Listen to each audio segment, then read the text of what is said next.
Hello everybody and welcome back to another day of Gloomhaven. Today we'll be doing scenario 8 begin, and hopefully if we get it done quickly enough we'll then move on and do scenario 31 most likely. Get it done quickly enough we'll then move on and do scenario 31 most likely. Get it done quickly enough we'll then move on and do scenario 31. There we go. Have to make sure we pause on stream. I guess there's probably a better way to check my own chat, but I just always do it by having the stream up. Alright. It's a little cooler today. I actually had the AC off until just a couple minutes ago, but with my computer running TTS, it actually still gets quite hot. So I had to turn the AC back on again. As usual, let me know if there are any AC sounds in the background. Alright, we got all that set up. So we need to do a city event. We don't get to do a road event because it's single moon, or I guess we say we don't get to, we don't have to. It's tough to say which it is because road events aren't necessarily always good. Alright. Our city event though. Okay. Yay! Finally. We gained a reputation. Puts us back up to 1. A long climb. Woof. Alright. I believe we did the perk last time. I hope you didn't forget, right? 1, 2, 3 plus 6, so it should be 9 total. 1, 2, 3, 4, 5, 6, 9. Yeah, all good. We remember to put the cards in. Yeah, I imagine we did.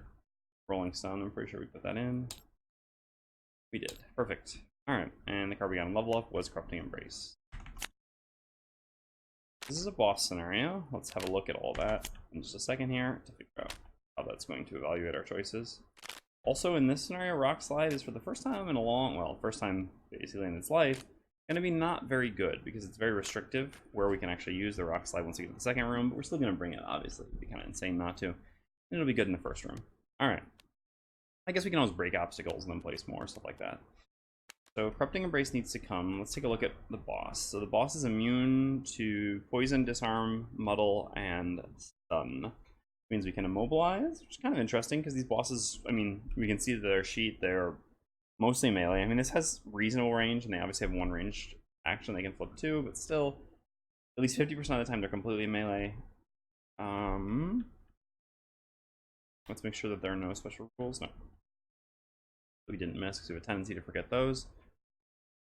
So we can put a wound on him, on the bosses. That's pretty much a given. And we can curse the bosses. That doesn't change too much. Okay. So should we bring any of these cards? We don't need a lot of movement in this scenario, so we certainly don't need Explosive Punch. We could bring Nature's Lift for a bit of healing before we go into the boss fight, but I typically don't think we take very much damage on this scenario, so I don't really think I want that. And honestly, I think, yeah, just all the cards that we have here are fine. I don't see any reason to make changes there. It's the Diviner.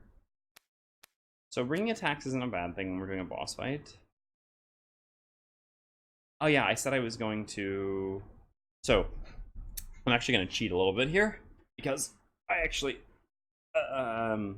as I've explained previously, so to be clear, I'm only doing this because I'm working on a guide. So again, for complete clarity, the biggest motivation for me for completing this Diviner campaign before I leave is to have the opportunity to write a Diviner guide before I start traveling, and then I'm not going to be on the subreddit and stuff like that for a month, 2 months probably. So it's pretty important for me to get this done, and as Marcel suggested, which is a very reasonable suggestion, in order to do writing the guide justice, I shouldn't just play with the cards, which is, again, what I would normally do. Normally, I try to experience most of the cards for a class before writing a guide for that class, because even if I think I can evaluate something without looking at it, so many times I can be wrong. A good example of this is I originally passed off, significantly undervalued Unstable Upheaval because I was like, alright, double losses are bad, not understanding that 13 Initiative Move 2 is actually very good for this class. So it is important to give kind of everything a try. Well, or as many things as possible. And so in this case, the card that I really... So to go through here, I mean, the higher level cards we can't necessarily just get. We just got to our higher level cards that we're using instead of these, so that's neither here nor there at this time. But so this basically leaves like the level 2, 3, and 4 cards. Like, I understand how good this level 2 card is without really having to play with it. It's never a bad card, but I think it's probably not as good as Found. Regardless, there could be some justification for wanting to play with this card, but this party, not ever, right? I mean, bringing this card in this party, when I have 2 people who have enhanced strengthen moves, move plus effect to get strengthen, the thing that's a bonus with this card is being able to strengthen your allies when you see that they have like a bad modifier coming up, so that they can draw 2 modifiers and lose the bad modifier with the deck manipulation. That's why an effect like Strengthen on this class is very good. Unfortunately, this is just not the most efficient way to apply Strengthen for most classes in the game, and cheap, way too effective enhancements are like the one we have on Blunt Force or Empathetic Assault. So even though I could try this card in this party, and I think it is certainly a card to try, like I don't think it's a bad card, it just doesn't make sense in this party because we just have better ways of applying this sort of effect. The real appeal in this party would be, of course, the bottom, which is certainly not bad. But again, I just can't imagine this bottom being better than Fount, which Fount is just so good for us on most scenarios. This is much more like scenario specific, when the enemies are going to apply conditions we really care to remove. So this, I don't really think, again, could merit some testing outside of this party, but in this party, bringing it, like swapping in this card isn't going to teach me anything. I'm just going to realize, oh, okay, I don't actually care about getting strengthened because my allies can strengthen themselves as freely and as often as they want. Cleansing Rite is another example. This card I think is just straight up bad. We talked about this the last time we played, but basically, apparently, there was some last minute changes to this card, which changed a non-lost bottom into a lost bottom, but ultimately, this card is just very poorly set up. The top is powerful, to be sure, but extremely highly situational, and the bottom loss is also powerful, but also, I mean, again, by the nature of being a loss, especially on a 9-card class, quite situational. So, at the end of the day, like, I think this is just a bad card. I don't need to play with this card to know that this is a bad card. Just like I never needed to play with Bad Omen to know that that's also a bad card.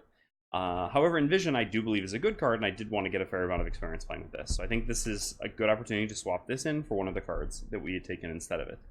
And that card, because again, I've given this card enough of a chance by now, and I also know that I find this card underwhelming, is Preordain the Path. So what we're going to do is we're going to swap our level 4 choice. So level 3, we took Call to the Nether. I still think Envision was actually the better choice at level 3, although now maybe Call would even be better than Envision, but regardless, at level 3, I think I wish I'd had Envision. Neither here nor there. At level 4, I think we just end up taking the other one of those. So we're going to put Preordain the Path back, and we're going to grab Envision. We're going to play with this a little bit in order to do the things that we think need to be done justice before writing a guide for the class. So like I said, I know this is cheating a little bit, but so be it. And in order to, I guess, be fair with this, we'll pay 10 gold. I know this is a common house rule that people use. I don't actually do any house rules personally for respecking, we'll call it. But I know that a common one is to make a donation, but instead of getting anything for it, just, you know, something like that. So I think this is just the way we'll do it here. We'll spend the 10 gold. It's not a big deal. Okay, so we've got Envision now. So what do we want to change for the boss?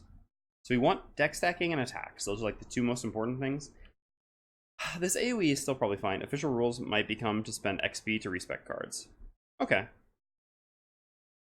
Yeah, I mean, there definitely needs to be a significant cost, because the risk with respecking is the ability for people to respec depending on the scenario they're going to face, which is really bad. Just like bad stuff, and that's not good for the game.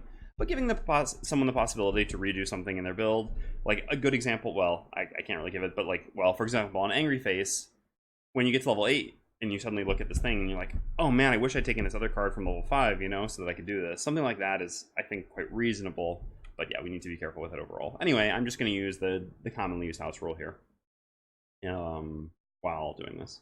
All right, I was talking how good Fount is. I'm not sure. At the same time, Fount is really good in this first room because we can pull something into this trap. There are a couple more traps in the scenario. I think we want to keep that. We should, again, keep this. This will be bad once we fight the boss, but we can lose it before then. This is just good initiative, and the shielding is still fine. I mean, we're never not bringing this card. We could cut this, I guess. Also just seems good.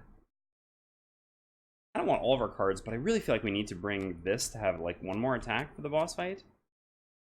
I also wouldn't mind more deck stacking, but I've got 2 deck stacking now. Hey, Dwarf. I think I can get away with that. So just really duality shards I want to find a way to bring, but I'm not sure I can find anything that I can justify cutting for it. Like, all these cards are good. So why is, for example, something like this good? Well, we know that, like, in the second room, we're going to be fighting in these, like, single file corridors, so the ability to invis stun the first enemy when they're all melee essentially blanks all the enemy's turns. This kind of does the same thing, because the second enemy can't walk into the first enemy's hex because it's an obstacle now, so it's also just a move 4. I mean, like, both these are move 4s, and we do need some amount of movement, although we don't need that much. Honestly, these enemies have so much health. So each one of these is going to have, what, 51 health. Us making like an attack 3 or attack 2 doesn't... We have a good modifier deck, though. I don't know if that's true. At the end of the day, I think you can just write off some cards as bad without having to play with them. Like I said, I think there can be... The point of when a card you think is bad is actually not bad. So again, goes to Unstable Upheaval as a good example. When you're not considering a vector on which the card can be good and can help the class. But, I mean, again, to go back to this card as an example, nothing this does is going to... I mean, like, we can look at this card and we understand exactly what it does, right? There's no hidden value to this card. We know that it can be good when we have allies who take a fair number of attacks on scenarios with enemies that curse. It's probably quite good then. But again, that's far from the majority of scenarios. That's actually a small minority of scenarios. Again, the bottom does allow us to recur our most powerful effects. This is certainly good, but we're a 9-card class, and if you've seen, when playing on this difficulty, an average number of turns for a scenario is in the 20-plus situation. And if we play a loss in the first half of a scenario, we're exhausting well before the end on the Diviner. So we just literally can't play losses. So we would have to have this card where it would do nothing. I mean, if we're not facing enemies that give a lot of curses, the card just basically does nothing with 62 initiative up until like the second half or last third of a scenario when we can eventually play the good loss. So playing with this card isn't going to change anything. Like, we might run into a string of scenarios where we face a lot of curses and we're like, oh, in the end this was good. Or we might play a bunch of scenarios where we never face any curses and we're like, yeah, this card sucked. There's nothing hidden about this card, basically. In other cases, like I said, this you could play with and you could find it ends up being better than you think it is. And again, I think that could be very true, because you're like, wow, yeah, strengthen with deck stacking, it's really nice. But like I said, I mean, we've got the strengthen for free. We don't need it here. Bless is good with deck stacking as well, without a doubt, and good with the Mindthief. It's very high. Like, again, I acknowledge that this card could end up performing better than I think it would. This card I know will never ever perform better than I think it will. I know that card is bad, and it will remain bad, unfortunately.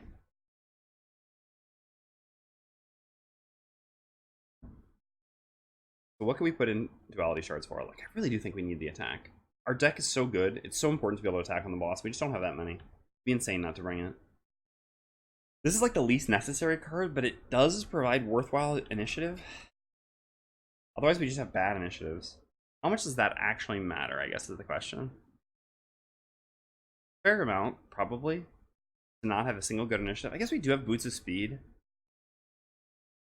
And we have a lot of bottoms we want to use during the boss fight anyway. Alright, let's cut this, I guess. I don't know. It's possible that I mean, like... Possible should I just be cutting Dimensional Rift? I mean, Void Snare, Dimensional Divide, and Dimensional Transfer all do the same thing here. Yeah, let's get rid of this, I guess. So what I mean is, every one of these effects, Void Snare, Dimensional Transfer, and Dimensional Divide, they're 2-dimensional cards?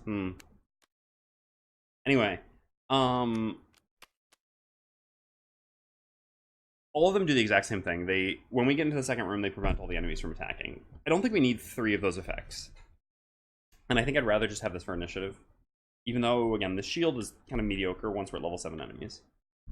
Alright, looks good there. So now we just have to put in the Mindthief's Corrupting Embrace. I definitely want Invis. That can be very good against his bosses. Push seems good as well. Immobilize is actually good here. Does work on the bosses as well. So we actually want every one of our cards. Welcome to being a Mindthief, right? So it has to be one of these 2 cards that we cut. Alright, let's take a look at tops versus bottoms. That's always living beside this. So this is an active card, doesn't change much. This is the top, this is a bottom, this is a bottom. This is really either, but more often a bottom. This is a bottom, this is a top, this is a bottom, this is a top, this is a bottom. This is a top? Yeah, so it's got to be a bottom that we cut. So I guess it needs to be Into the Night. I mean, Into the Night will be really good on the boss fight because it just lets us stay invisible while attacking the boss a bunch, but I've got to cut something. Reverse Edge isn't actually going to be good once we start fighting the boss, but it's so good before then. Yeah, this could be wrong. The bosses have so much movement, though, that they do No, because they can do AoEs is the issue. We also still have our cloak to go invis.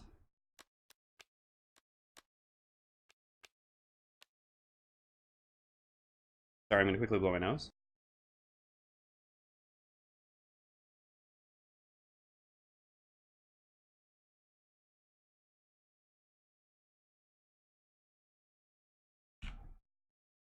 Alright, back. Yeah, I'm not sure of this choice, but something has to go, no matter what. Let's try it like this. Alright, so you're still at level 6. You're still at level 6 as well. And over here, you're at level 7. Shuffle everything. Go ahead and grab our battle goals.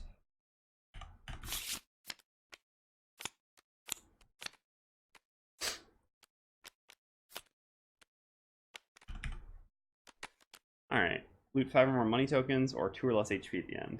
Neither of these is really a given, huh? 5 or more money tokens is going to be really tough. Probably not so likely. I guess we'll try to be at 2 or less at the end. I don't know if we're really going to get hit by the boss much, but... Oh, were we supposed to do some more shopping? Yeah, we were. Oh well. Too late now. Worry about it for the next scenario. Have 3 of your total cards at the end, or allow none of your allies to become exhausted. Both of these are about equally easy. I mean, this one's probably even easier just because how easy it is to hemorrhage cards at the end of a scenario. Whereas the Diviner might exhaust. We also have the largest number of hand cards, so if somehow the scenario goes shockingly easy, oops, I think I'd rather take Protector.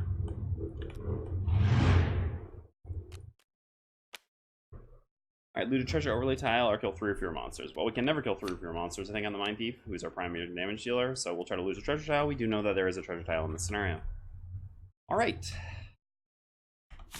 Got these 2 available from the beginning, starting in this room in any of these hexes. So, we're gonna try to set up ourselves a nice little situation here, of some sort.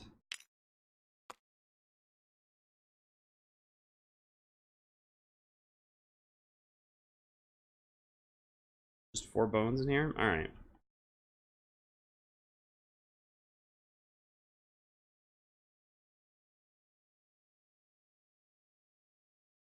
So we're actually going to set up the Immobilized Rift. I'll explain in a second. And the Pulley Rift. And we need to go before 20. 20 is the earliest skeletons can move. I mean, we can just use this. And we're going to drop some rocks. Let me show you what their plan is. Their plan is basically going to be to place obstacle, obstacle, obstacle like this, creating a single choke point that they have to come through. And then we're going to place a rift there. And we can actually use the immobilized wound rift rather than the disarm rift, because it'll stop the others from moving up anyway. I guess the disarm rift is kind of better though, because it prevents the enemy from attacking next turn as well. It's actually good for us. Guess we should be like this, because if we're going to do the disarm rift, then some more will run through here, and we can actually hit a bunch of them. Yeah, I suppose this makes sense. All right. So let's do the Disarm Rift then. The Disarm Rift will always be good, which is the one shame. Whereas this will specifically be much better this turn. I guess not. This will always kind of have the same effect. Once an enemy's standing on top of a rift, the other ones won't be able to run up. But I think they'll all end up running up this turn, which is why this is so much better. No, but then the Disarm Rift is going to be harder to use afterwards. I guess not really. It'll just be hard to use on the first one. But that first one, no, this actually works. Because the first one we can easily stun with the Mindthief afterwards. The point is, like, obviously Disarm Rift I think is actually better here, but the Disarm Rift is always going to be good, whereas this isn't going to be so good afterwards, so I'd rather use this sooner rather than later. Okay, so the Mindthief actually kind of wants to wait for them to run up. So again, the Elite is going to be here. The Mindthief can just walk up and hit. So, in that case, if we have to move no matter what, and we're going to set up the Mind's Weakness, we might as well just do Empathetic Assault into Mind's Weakness to set her up to begin our series of always attacking with advantage. Alright, this works. Oops. Eliminated. Let's go.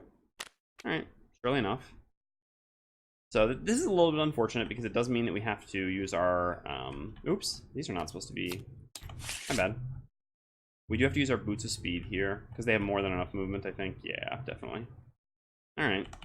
Yeah, Boots of Speed haven't been too bad. I go back and forth between rather having Boots of Speed and Boots of Striding. I think I would still have Boots of Striding if I had the choice. Just because they're cheaper and I think kind of equally good. Both of the boots are kind of decent on this class, though. Alright, so we're going to go at 11 on the Diviner in the end. We're going to begin by using Dimensional Divide. So I'll read the cards the first time I play them each time for the Diviner, just in case. We're using the top of Dimensional Divide. Place 1 Rift token on any unoccupied hex within range 5. When any enemy enters a hex containing a Rift token this round, it gains Wound and Immobilize. So we're going to place that Rift right here. Then we're going to use the bottom of Revitalizing Fount. Place 1 Rift token on any unoccupied hex within range 3. Place a Rift here. Yeah. And then, it's annoying that they're going to heal the wound too. This is really the worst thing for them to draw. They're going to heal all the rock slide damage, they're going to heal the wound. This is just annoying, huh? Is there a better way we can do this in the end? Get more damage? We pull to like here. No, it doesn't work because then we can't completely block ourselves off. It's important. Unless we do like this. But I guess then the Diviner takes 2 damage. Is that the end of the world? No, because then we still don't get to do the extra rift that we want. Yeah, no, let's just do it like this. This is just better for us in the long run anyway. Alright, so we place that rift there, and then we use the second part. Pull 2, target one enemy within range 3 of any rift token, and pull them toward that rift token. It's definitely better to damage an elite. This one's going to run into here and get wounded, I guess, after it goes. Doesn't change much. We wound because they're always healing the wound off. I guess we'll pull this one in here. Again, the elites, by virtue of having 2 shield, just have more health, so it's better to get the direct damage on them. So this is a level 7 trap, which means it does 9 damage. This one goes down to 5. Gets wounded and immobilized. Oh, wait. We can only play for rifts on empty hexes, right? No. I got it back. No. I was like, wait, no. It's just I'm getting confused with all the things, but it's no. Rifts don't count as empty hexes. Like we've done this so many times before. We can place rifts wherever we want. On unoccupied hexes, actually. But, yeah. Rift hexes count as non-empty hexes. Alright, anyway. This gets pulled into here. I guess this is there. This goes there. Alright. And we're done. So then we go on the Cragheart. We're going to use the top of Rock Slide, gaining 1 experience, creating Earth, and dropping 3 rocks. Go with a rock here, a rock here, and a rock here.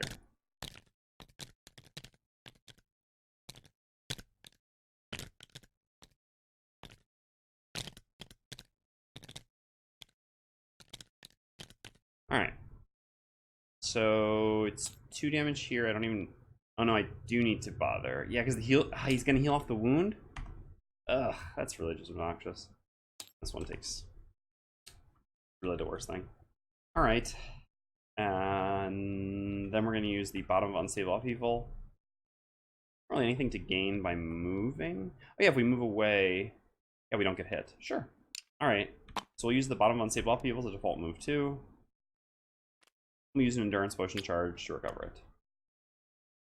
That works. Okay, so now the Living Bones go. So they've moved -2, it doesn't matter. It's this one who moves first. Goes to here. Gets wounded and immobilized. I'm not going to bother placing the wound, because he's going to heal it off immediately. And so then he does his heal 2.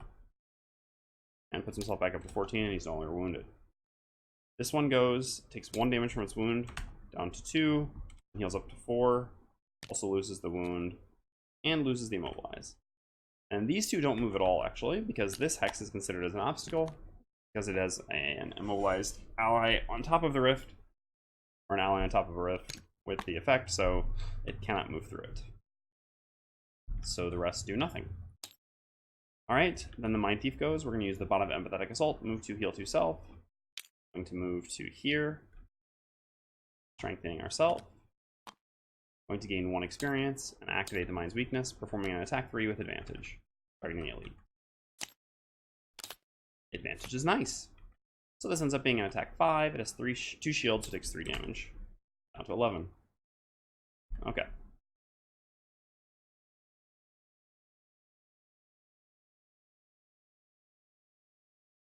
And that's the end of the round. So we definitely want to do... So the 20, unfortunately, is a reshuffle.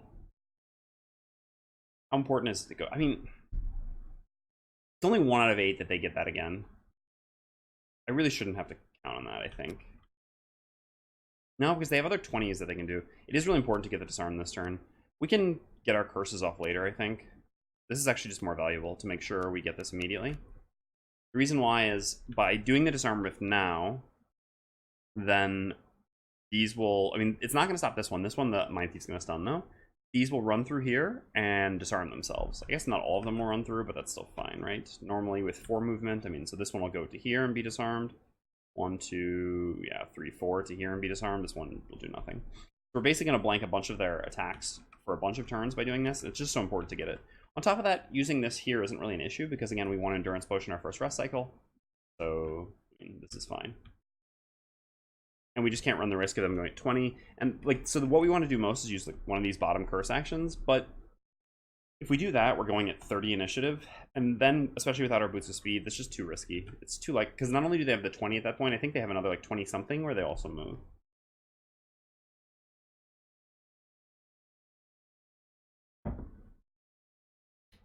Oh.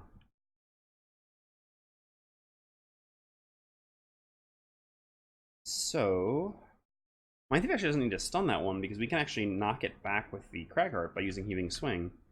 We get wound on it as well. Like, knock it back into this over here.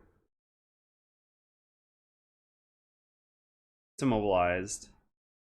Problem is then only one's going to come up and get disarmed, which is just going to be this one, which doesn't do as much for us. That's probably the one we're focusing. It's so free for the Mindthief to just stun here anyway. And I guess we attack with this. This is actually pretty good. It gives us a lot of attacks. And we can even do the poison attack before doing this one, I guess. Just to get a little bit of extra attack there. Yeah, this makes sense. And so it's going to get wounded anyway, so we can save Heaving Swing. So what are we actually attacking with? I guess Massive Boulder is good here. We can Massive Boulder like this Elite, or actually one of the regulars, and get a fair amount of splash damage back there. And if we're going to start attacking, we might as well strengthen ourselves. Again, this is unfortunate if they go with their, specifically with the 20, because then they're going to move. We're still going to be able to get splash damage, but it's going to be splash damage which hurts our allies as well. It's not the end of the world. It's still absolutely worth doing this, because getting strengthened before attacking is obviously so good. And again, we're only, I mean, this is only weak to a 1 out of 8, so obviously I'm not going to play around that. Even though they'll probably draw it. No. Ooh, well, I mean, they're not doing anything, so it doesn't really matter. Oh, Disarm Rift. Alright, so the Mindthief's up first. We want to actually use this attack first and then this attack, because we'll get poison, which will give us 1 more attack here. It ends up being an attack 2 against, I mean, without advantage, since we're disadvantaged for being adjacent. It's still worth doing the correct ordering, I think. So we'll begin by using the top of Corrupting Embrace. So we're going to first do an attack 3 poison, and then because of the poison, it's going to be an attack 4 Muddle. All this with advantage. Targeting the adjacent elite bones. Alright. Okay, so our 3 crits become 6. 4 damage, down to 7. Poisoned. And then the second attack. Man, having constant advantage is so filthy. Alright, so 4 plus 2 is 6 again, so 4 damage. So now to 3, bubbles it. And then we'll go ahead and use the bottom of Perverse Edge. We gain 1 experience, and we'll do this attack on the Elite as well. Because again, the rest of them are always getting disarmed here, so it's just important to make sure this one doesn't attack. Neither advantage nor disadvantage. Alright, we actually get 1 damage because we did the correct ordering. Nice. So again, this is an attack 1, plus 1 from the poison is 2, plus 1 from the modifier is 3, 2 shields, so that's 1 damage. Down to 2, but this is actually perfect, because, well, we managed to get to all the conditions, first of all. And stunned. Alright. Because it's stunned and wounded, so it will die before it ever acts. We're done, so now it is the Diviner's turn. So the Diviner is going to use the top of Void Snare, place a Rift token on an occupied hex within range 3. So where do we want that Rift? We can put 1 more back here, because kind of why not, right? Sure. Not that it changes much in this case, but we've got to place it anyway. And then when any enemy enters a hex containing a Rift token this round, it gains Disarm. What a card. And then we're going to use the bottom of Protective Aura simply as a default move 2, and we're going to use an Endurance Potion charge to recover it because we have an odd hand size.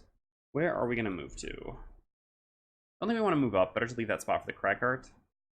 We can kind of just like move around to the side like this. Doesn't really change much. Oh no, that's actually bad because we're not in range. We actually want to be in range of multiples of them with our bottom for next turn. So actually, let's go here. Yeah, this works. Oh, but no, we want to kind of... Do we actually care that much about... So let's see about keeping them back there. Otherwise, if we run like this, we can make enough space that they all make it through, but then they're all going to be disarmed for the following round. I think that's fine. But I guess in that case, I don't need to move up so much. So I can actually just go here, because they are all still going to run through. Yeah, this works. All right. Then the Cragheart goes. We're going to begin by using the bottom of Blunt Force. We gain 1 experience. Yeah, I'll just move this one over to here. I'm actually just going to stay where I am. I think this spot is good. Better to come... No, we can't come down here because we need to attack one. We want to attack one of these because they have 1 less shield. No matter what, we're always getting 2 splash damage, but it's better to do a splash damage to a target with 1 health than a target with 2 health. I mean, a target with 2 shield than a target with 1 shield. So yeah, let's just stay where we are, because I could come up here, then this would just prevent them from moving, which is unfortunate because I'd rather them be disarmed for next round, rather than all stay clumped up back there. Okay, then we use Massive Boulder, make an attack 3, range 3, doing splash damage. We'll target, and it's the exact same, basically 8 or 10. I guess 8 will... I don't know, it doesn't really change anything. We'll attack number 8. I mean, technically it does change something, but I don't think we have enough information to make a decision. We could, but... Okay, well, no difference on advantage there. So our attack 3 is 4, which is 3 damage. Oh, we didn't set these healths, huh? You all have 13 health. So 10, 5 here, 13 down to 12 here, down to 3 here, because they each take 1 splash. Okay, so now the Living Bones go. This one loses this condition, and this condition.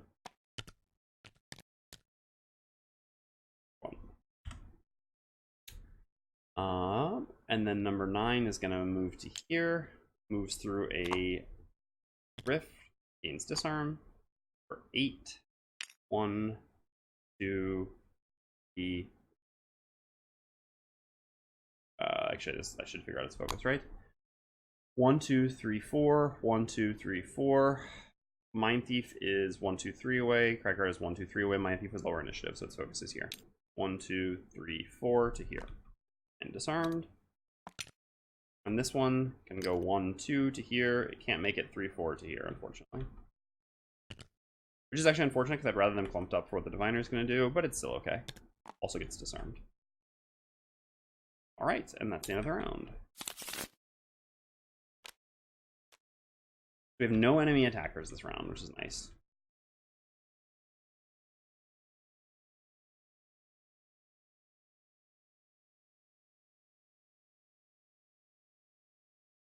So it's time to start blasting some of them. I guess I'd rather keep this for a stun just in case I need it. Initiative doesn't matter so much here. I think I'm going to play these 2 cards together. This just gives me another bottom attack. And I create ice after using ice on top. This works. So I'm going to take this opportunity to give as many curses as possible. I don't need to do any deck stacking yet. I want to do a bunch of deck stacking before the boss fight, but we've got another room before the boss. How about Call of Another and this, though? Call of Another is going to suck a little bit because this one's going to die. It'd be good if we could go before it dies, but it's not really easy because I don't necessarily want to play this bottom, and I don't have really better initiative otherwise. Like, I mean, I don't think the difference between 43 and 37 is changing anything. So I think I'll just do this. Hope for the best.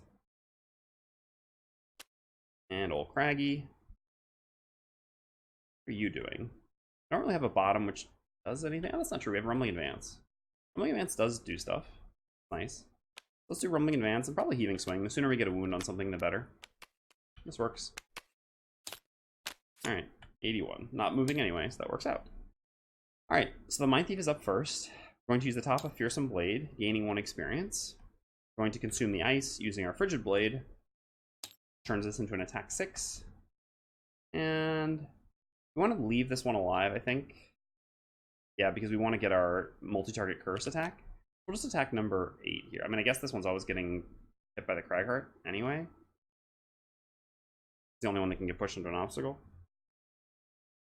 Yeah, but I mean, even if we kill this one, then the Cragheart still can't push this one into an obstacle, and we don't need to push this one. So no matter what, it's just kind of unfortunate. All right, yeah, so we're going to attack number 8 with the top of Fearsome Blade.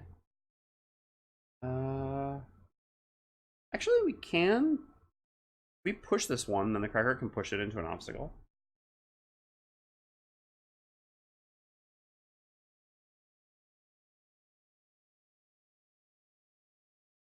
Yeah, that's not bad. All right, yeah, so we will use the push on this attack then. All right, here we go. +1. So again, we were making an attack for 6. +1 is 7. Has 1 shield, so take 6 down to 4. And we push. We have 3 push, but because of the apparently weird rules with push that I didn't completely. I mean, it's kind of. Well, let's just say that this is weird, right? So what I mean is we have push 3 here, and the rules for push are if you use a push, you have to use all of the push.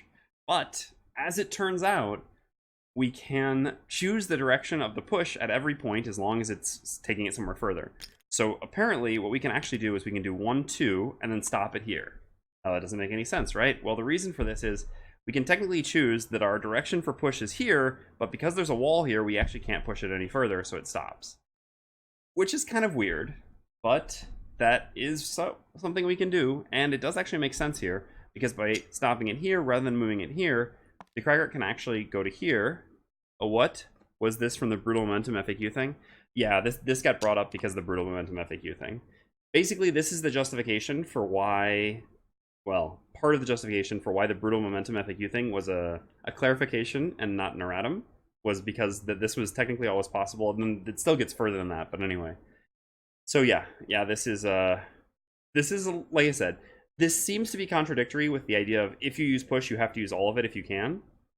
Because you really can use all of it, right? But strangely, you can choose, like, I don't know. Anyway, I mean, this seems like really metagamey, and that's funny coming from me, who, like, I'm pretty metagamey myself, but this seems like too metagamey just to acknowledge, like, basically it seems like there was a mistake made in the way one card was designed, and again, rather than acknowledging that there might have been, that there was a line of text missing on that card, we're just going to pretend like this is all perfectly normal stuff. So anyway, this is perfectly normal stuff.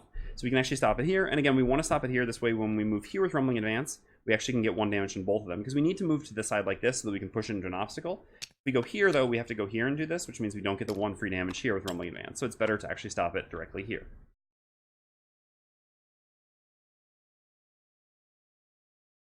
Alright, so then we're going to use the Bottom of Dark Frenzy. We're going to gain 1 more experience. We're going to create ice. We have a move 3, attack 3, range 3.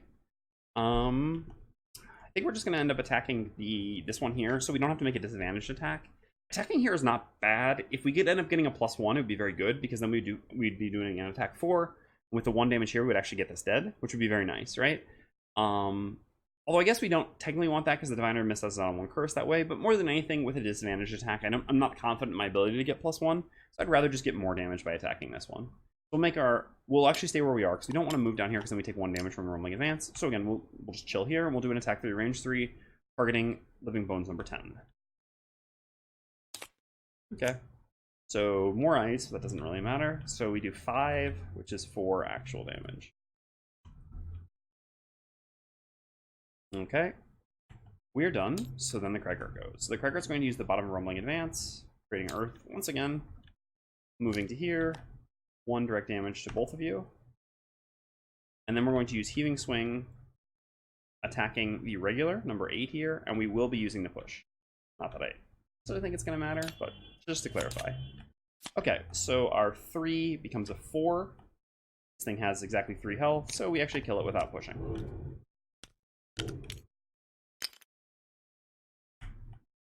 And this goes to here.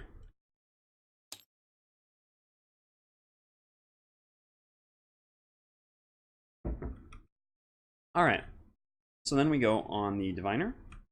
So we're going to begin by using the Bottom Anticipated Intricacies to do Curse, range 3, target 2. So we're just going to curse 2 of them and create Dark. And then we're going to use the top of Call of the Nether. We're going to be hitting all 3 of them. We can do that easily now, right? A number of different ways. Like shape it like this and like this. It's basically like a hammer, if you look at it now, the way it looks. I mean, really, see, here's the handle, and then this is like the hammer part. So we're basically putting the handle like this and the hammer like this. I mean, there's a number of different ways we can put the handle away from us and the hammer like this, etc. I guess technically, even without the enhancement, we still would have been able to get all three of these. So the enhancement didn't do much here, but it's still been pretty good. All right, we could use goggles, but I mean, I guess there's a decent chance that we long rest. Huh. We don't really care about damage on most of these targets. Well, we don't care about damage on this target. I guess we do care about damage on this target and this target. And I suppose we're probably going to get a long rest no matter what. So sure, let's just go ahead and use goggles. All right, so we'll do 8, 6, and 10, going from bottom left to top left. Using the goggles, so each one of these is an attack 0 curse. Should we, I guess in that case, we should probably also just immobilize. Oh no, because it hasn't gone yet. We would immobilize it for the turn where it's doing nothing. I don't know, okay. Here we go. Oh, it's, all right. Here we go. Okay, so our 0 ends up being a 1 here, which isn't even close to dealing damage. Of course, we get a +2 on the one we don't care to damage. Oh no, and that's actually so much worse too. Because now we actually don't give it a curse because we kill it. Ugh. Brutal. Oh no, we don't kill it. No. Our 0 becomes a 2. Sorry. All good. Wait, was this coin already there? Where was this coin? I think it was underneath, right? Killed 2 enemies thus far. No, we haven't. We've killed 1 enemy, so there shouldn't be any more coins. I don't know where this was coming from. Yeah, I guess I was just about to place it. Whatever. Anyway. So all good. And then number 10. This is the one where we actually want to get a good modifier. This is the one where the damage matters the most. Alright, well, healing an ally does nothing. We get a +1 on a 0, which ends up being 1. We do get an extra curse, so we end up giving 4 curses total. Alright, and that's that. Living bones go. This one dies to its wound. And these just lose their disarms. End of the round.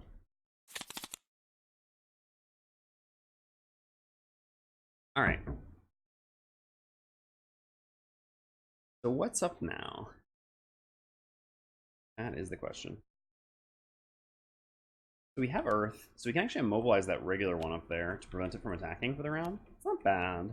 Pretty crappy attack, but we don't have great attacks left anyway. Pushing it away doesn't really do the trick. We'll need good initiative then. I guess that's just with this. This works. Because then the Mindthief can actually stun the other one. We also need good initiative. I guess I'll save the immobilize and I can just use this for now.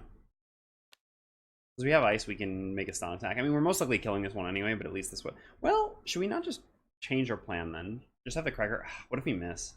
I think we miss. Worst case scenario, it attacking, right? Like, oh no, we'll take 1 attack rather than 0. Not the end of the world. Because the Cragheart making an attack 4, as long as we get +0 or higher, and we have no -1s in our deck either, so it's really just -2 or miss that fails. We get a kill on this one. And then that allows the Mindthief to actually move up and stun this one, which is better, because then we're also wasting less damage since the Mindthief gets to make a pretty big attack here. Then what is the Diviner doing? I wouldn't mind doing a little bit of deck stacking now. We go after our allies' attacks. I mean, I don't really want to deck stack. I mean, all right, what I mean to say is it's not so important that I deck stack now because we're not making really important attacks coming up, but it's pretty free at this point. It's like the boss attacks are going to be more important, but I still think this is just fine. Otherwise, we could just be making an attack. I mean, I guess we'll save this for a top attack next turn. Yeah, this works. Do a bottom attack with some movement and a little deck stacking, throw a curse, etc. Seems reasonable overall. All right. So we're first on the Mindthief. We're going to use the bottom of Cranium Overload. We're going to move to here, grabbing this coin. We're definitely going to stun here because of the possibility of missing. If we had advantage, we would just do the big attack, but since we don't have advantage, it's not worth the risk. So we're going to consume the ice, gaining 1 experience with Frigid Apparition, making an attack 6 stun, targeting the regular living bones. 7, so 6 actual damage. Get down to 2.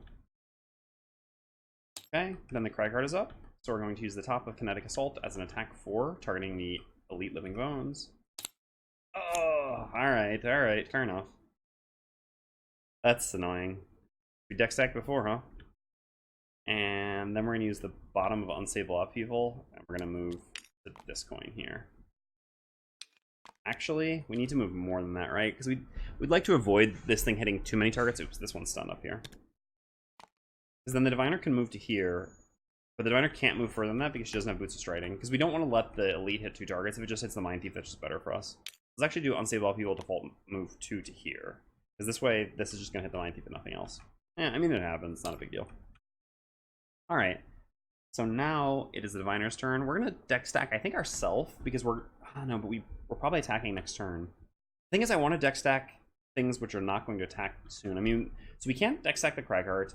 I guess there's not too much of a point in deck stacking them, because we're going to end up adding more curses, so it's just going to get reshuffled. So, yeah, I guess it's always us and the Mindthief, but we might as well attack first. Or we could... Oops. I guess by deck stacking ourselves, we could get a kill here. Yeah, maybe that's fine, actually. Alright, yeah, let's deck stack ourselves. Alright, so we're going to use the top of Envision. Already loving Envision. Consuming the Dark, gaining 1 experience. So we reveal the top 4 cards of 2 modifier decks and then put them back in any order. So we're going to do ourself and the Mindthief. Guess we're not doing any kills here. We'll just do 1 damage to the Elite, or we can kill the regular, but then we don't give a curse. I think I'd rather just do 1 damage to the Elite and give a curse. Then we can get a guaranteed kill on it next turn.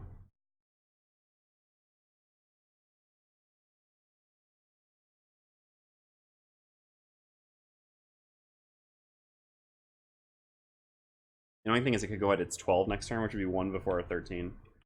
Still, I think this makes sense. Alright, so we're going to put that there, that there, that there, and that there. Because next turn we're going to attack with Duality Shards, which is an attack 3. So we don't actually need the +1 in order to kill the Elite. I'd rather save the extra +1 for afterwards. Alright. So then we do a move 3 with Seal Their Fate, going 1, 2, 3 onto this coin.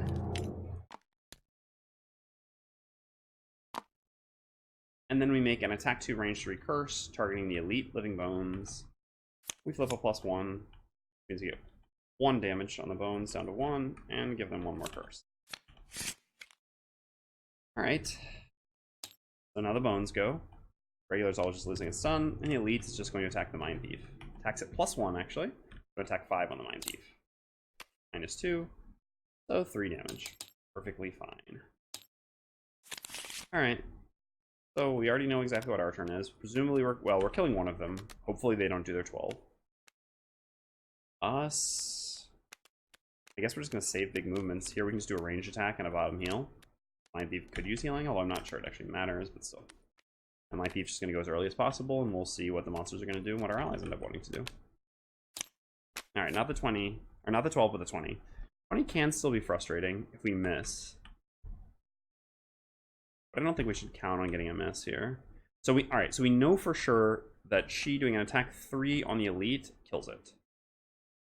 So we don't need to attack that at all. So the only thing we need to worry about is this. We could immobilize it, but again, only a miss. I guess not only a miss. We don't have ice anymore. It's actually just an attack 4, so -2 also fails to kill.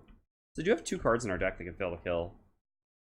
In worst case scenario, we run away from it or something. Yeah, we're going to use the top of Hostile Takeover as a default attack 4, targeting the regular Living Bone. And we're mostly safe with this. Alright. So it's dead. They're going to use the bottom feedback loop. I'm going to move on to this coin. Down here. Okay, so then the Diviner goes. We're going to use the top of Duality Shards, creating white, making an attack 3 range 2, targeting the Elite Living Bones. We flip a +0. Our attack 3. This does 1 damage. Gets 2 shield. Kills it. And then we use the bottom of Protective Aura as a default move 2. Going to be here. Definitely glad that we kept the 13 initiative card for the scenario. Quite useful. Okay, so the Living Bones have been eliminated. So then the Cragheart goes. We're just going to go use the bottom of Earth and Cloud as a heal 2 on the Mindthief. We don't really need to.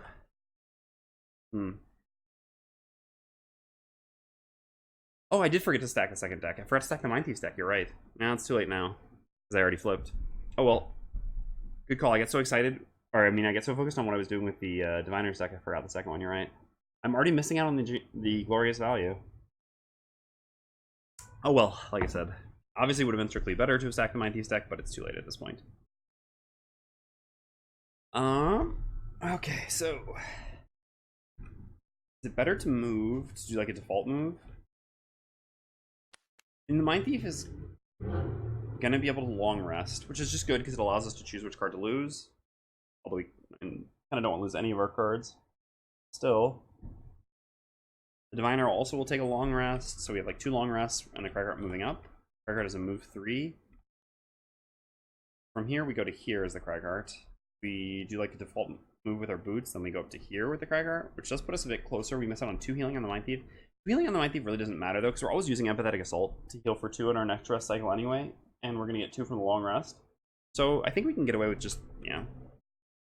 Alright, so let's just use the bottom of one of our cards, doesn't matter which one, is a default move 2, plus Boots of Striding to go 1, 2, 3, 4 to here. Alright, and that's the end of the round. So I guess we're going to do a long rest here and a long rest here, and here we're just going to play our 2 cards. Alright, so we have a move 3 on one of these 2 cards. 1, 2, 3. Here. And then they both long rest. So refresh this, nothing to refresh here, heal for 2. Kind of get to take our time in this next room, so I think I will bring back the Mind's Weakness and just use an Endurance Potion charge to give myself an extra turn here. Because it's going to be more difficult to use Endurance Potion charges when we're actually fighting the boss, so I'd rather try to get longevity value out of them now rather than later. Which I can do, again, by bringing back the Mind's Weakness here and playing it. It won't give me a great turn, but the turns in this next room are going to be kind of slow anyway. Alright, so what are we losing here?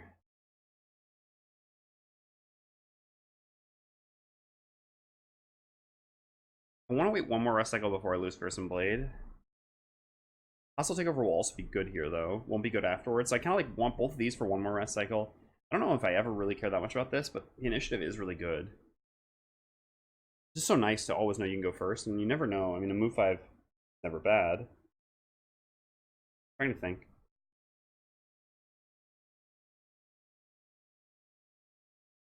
Honestly, let's just get rid of Fearsome Blade, I think. Alright. Over here.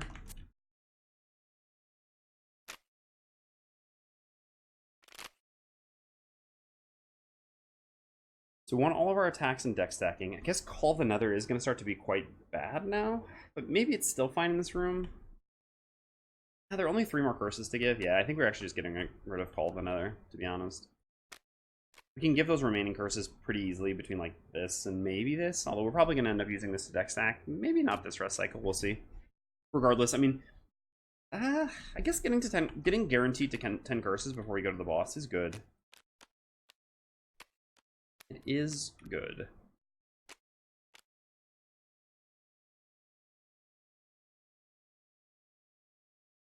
I guess we just get rid of Fount, to be honest. I don't know how good it's actually going to be in this room. We don't, and because of the nature of this coming room with the like single file corridor thing, we don't need that to set up the double rift to get our rift effects. So it's really just if we could pull something into a trap. We did just get rid of our push and our pull, so the traps are going to be harder to use. We still got a compass, so I think we'll be fine. All right, so we're in a long rest here, and the 2 of you are going to do some stuff.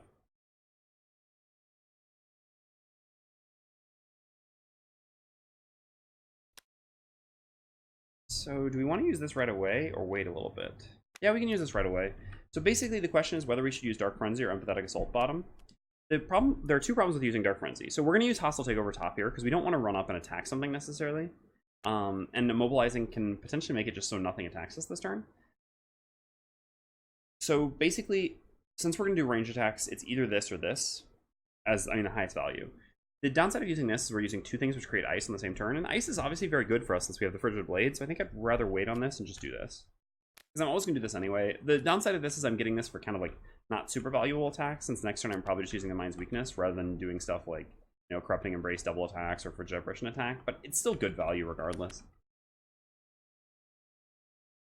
And we're always going to do it, so it makes sense to do it now.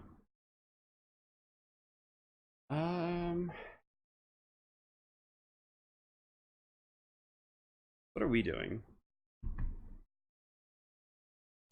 I guess this attack is probably fine. Maybe just doing both of these things. We'll worry about the other stuff we're going to do afterwards. Yeah, I think that's fine. Oh no, we're not close enough for that attack to work. We actually need to do something with a bit more movement. I don't actually have anything with more movement. We don't want to use our teleport, because I really want to use this top. I mean, I guess I can just accept not using this top at some point in this room and just be satisfied with Void Snare. Probably fine. Alright, so we gotta use this to move. Save this for later. So I think we still want to go as late as possible to try to let the enemies clump up more, or good call of another. Alright, so Mindthief's up first. We're gonna use the bottom of Empathetic Assault as a move to here. Heal for 1. Get strengthened. And time to set up this room.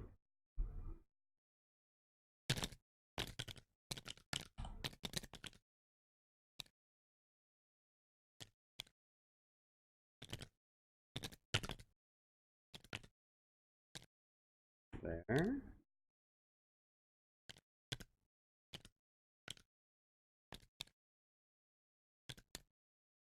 There. Got a trap back here.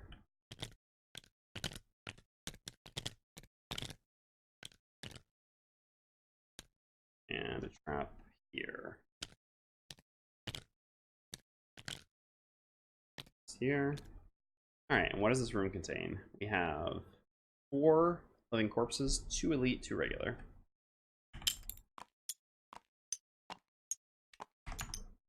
So these have 25 health. And these have 15 health.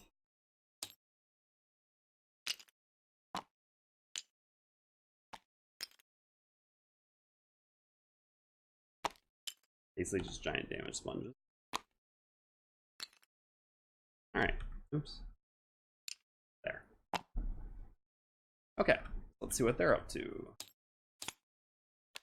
Okay, extra movement. That's actually pretty good for them. It was our fault for killing them earlier, because I would have rather seen the other thing.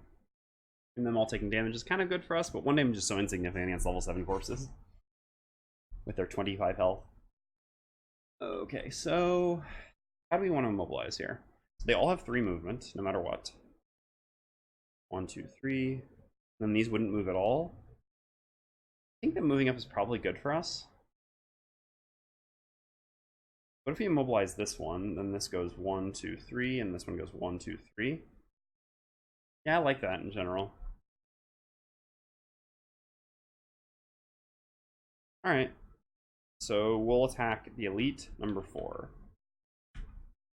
With hostile takeover, we gain 1 experience, we create ice. So we make an attack to immobilize with advantage. Advantage pretty good. So 2 is 4. Bring us down to 21. And immobilizing it. Alright. We're done. So now the Diviner's up. So we're going to use the bottom of Dimensional Divide as a teleport 4. Who needs to get the chest? Is the Mindthief. Oh no, we couldn't even make it to it. Huh. So 1, 2, 3 to here.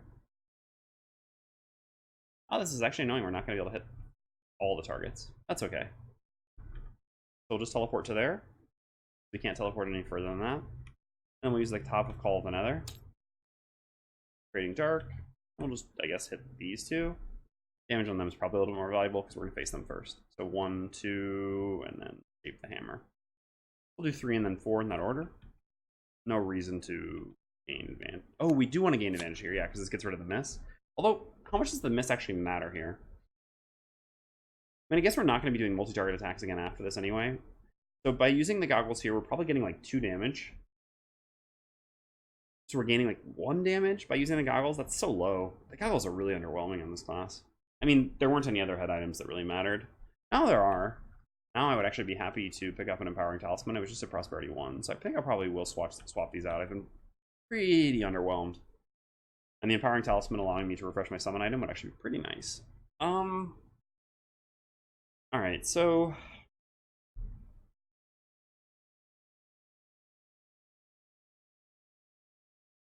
I mean, it gives us 2 more modifier flips on the Elite, basically. It gives us 1 damage on the regular and 2 modifier flips on the Elite, rather than... Well, I was getting 1 damage on the regular, and then no modifier. I mean, then just a miss in the Elite. How valuable are 2 modifiers right now, with what we've already drawn from our deck? We still got a lot of good stuff in our deck, I suppose. 9 cards there. And I got like +2 curse and stuff like that. Alright, let's go for it. I mean, like I said, I don't think we're really going to have a better opportunity before the boss to use this, and I'm pretty sure we'll long rest again, so we might as well just use these now. Okay, so first on the regular, we flip a +1 and miss. Get 1 damage on a 14 and 1 curse already. And then on the Elite, nice. Alright, yeah, that was worth it then. So we get 2 damage and an additional curse, so down to 19. And that ends up being 3 total curses. So that is, in fact, all of the curses. Gonna blow my nose quickly.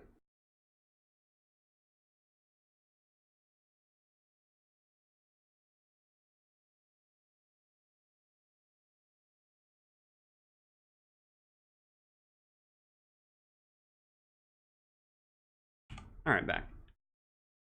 So we're done. So now the corpses go. So 1, I guess these were always moving even if we blocked because these go before this, but that's fine still. 1, 2, 3, 1, 2, 3, 1, 2, and they all take 1 damage.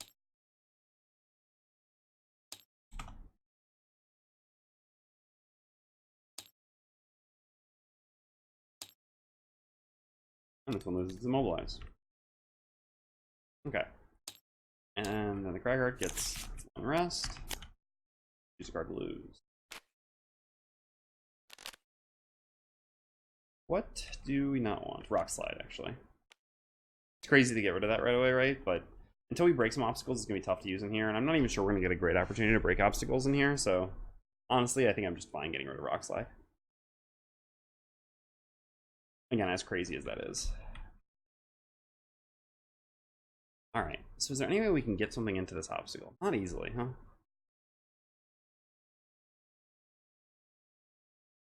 Not easily. Mindthief has ice. You also probably want to stun the adjacent one, so I guess we're just doing this. Brawl seems pretty good.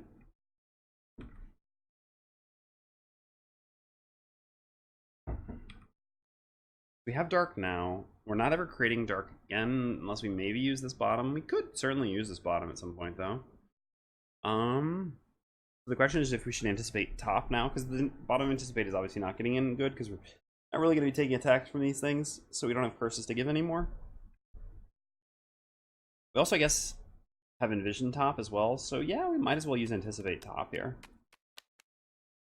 Don't have a whole lot else we really need to do at this point. And then we can use this bottom and set up like this afterwards. Maybe it's better to use this bottom first then.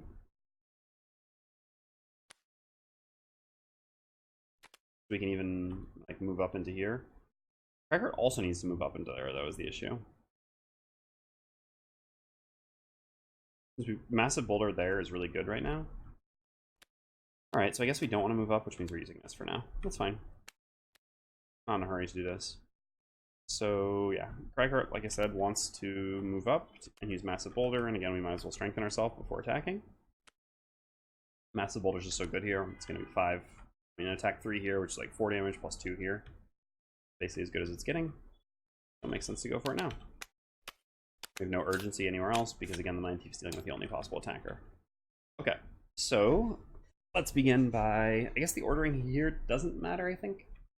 So let's begin by using the Mind's Weakness. We gain 1 experience. We're going to consume the ice, activate this. This is normally an attack 3, but we consume the ice with Frigid Blade, so we have an attack 5. We're still strengthened, so an attack 5 with advantage, targeting corpse number 3. Okay, so our 5 becomes a 10. Puts us down to 3. Then we're going to use the bottom Perverse Edge, gain 1 experience, and create ice. neither advantage nor disadvantage, but an attack 1 wound stun, targeting corpse for 3. Okay, so 2 damage, puts it down to 1. Wound, stun. It's actually a little bit annoying because we don't, since we got the crit, we don't need this bottom attack anymore. Whatever. Not a biggie. Okay, so that was fine. So now the Cragheart's up, so we're going to use the bottom of Blunt Force, gaining 1 experience. And we're going to just transfer this to this, move to here. We're going to use the top of Massive Boulder to make an attack 3, range 3 with Splash. We're going to target the regular, because this will get the maximum amount of splash damage. So number 1, splashing on 4 and 5. 3 with advantage. Yep. As expected, 4 damage here, down to 10. Damage here, down to 17. 1 damage here, down to 23. Alright, now the Diviner goes. Yeah, this is 1 health, so there's not really anything to be gained by attacking it.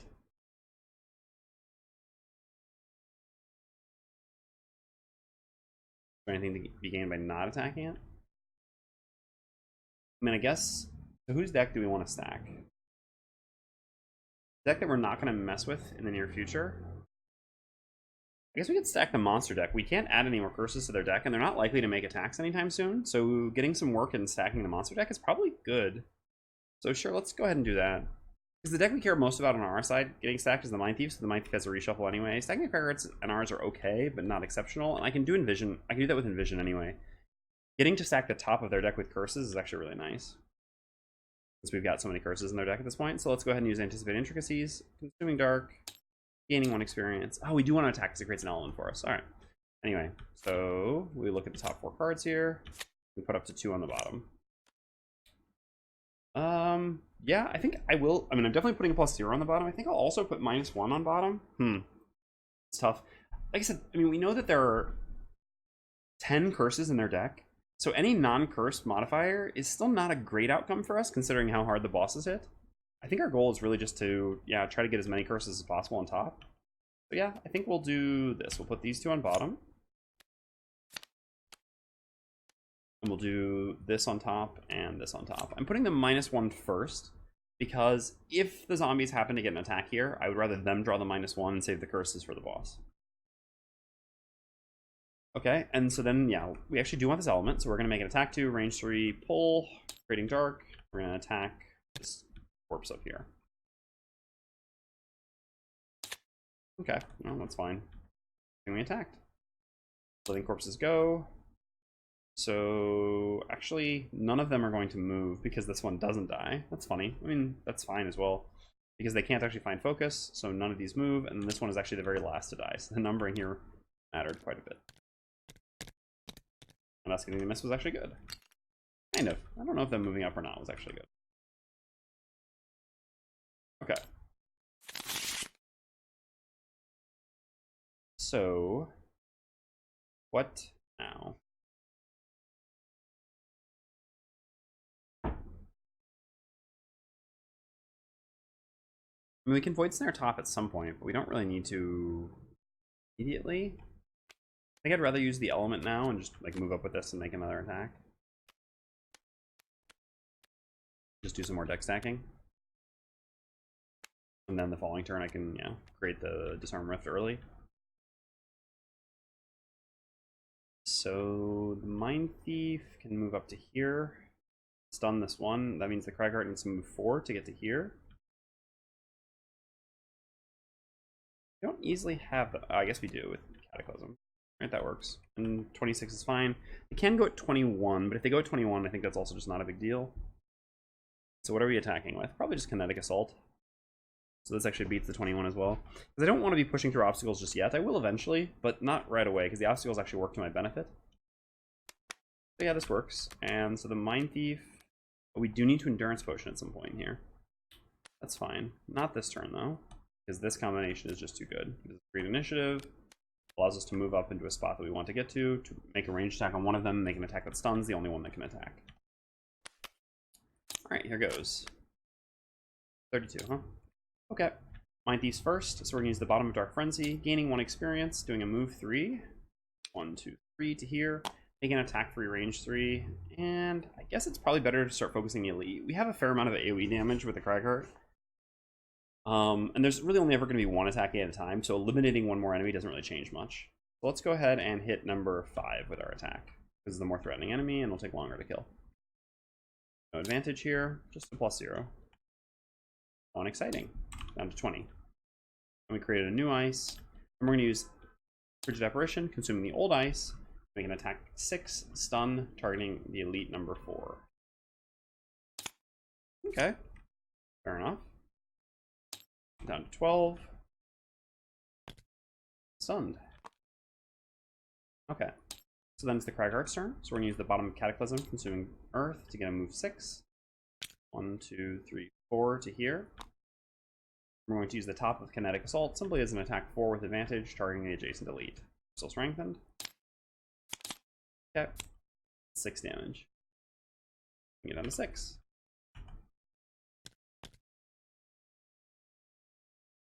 Living corpses go. This one is stunned, so it does nothing. Each of these take 1 damage. Don't move or attack. They're actually not even moving, but they wouldn't move if they could because they cannot find focus. Okay, then the Diviner's up. We're going to use the bottom of Seal Their Fate to do a move 3, move to the coin. So we certainly want to pick up money on the Diviner. And we're going to do an attack 2, range 3 curse. There are no curses to give. Who do we want to hit? I mean, the Mindthief can kill that one next turn so easily. With just a default attack, right? Especially because we can stack the Mindthief deck, to be sure. Yeah. Let's go ahead and, again, continue to beat up the elite, because that's going to be the second most difficult one to kill. I mean, that's going to be the most difficult one to kill after this. So we just make an attack 2, targeting the elite in the back. Alright, +1, so 3 damage. So there's no consideration for using items here. We really have no need to. Okay, and that's the end of the round. So we're going to go and set up the Void Rift here so that they come up and get disarmed. Means the Mindthief needs to kill the one in the front to begin with. Means a default attack. Oh, oops. God, we were so bad at forgetting our second action. Sorry, the second thing we were doing is then using the top of Envision on the dark that we still had because we used the attack the previous turn, so we gain 1 experience. Sorry. So I get so distracted so frequently. So we get to stack 2 decks. No decks that get reshuffled there, but there actually aren't any. So again, I want to stack the Mindthief's deck, I guess. So it just comes down to my deck versus the Cragheart's deck.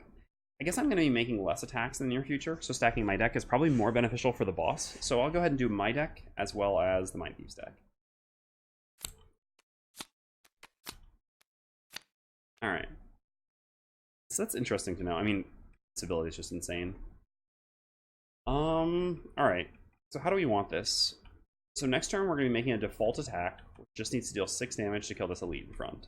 And we can consume the ice with any default attack as an attack 6, so just +1 is fine.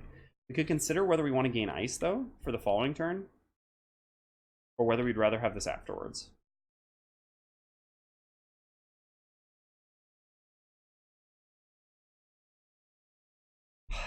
I mean, I guess the following turn we could... It's kind of the same.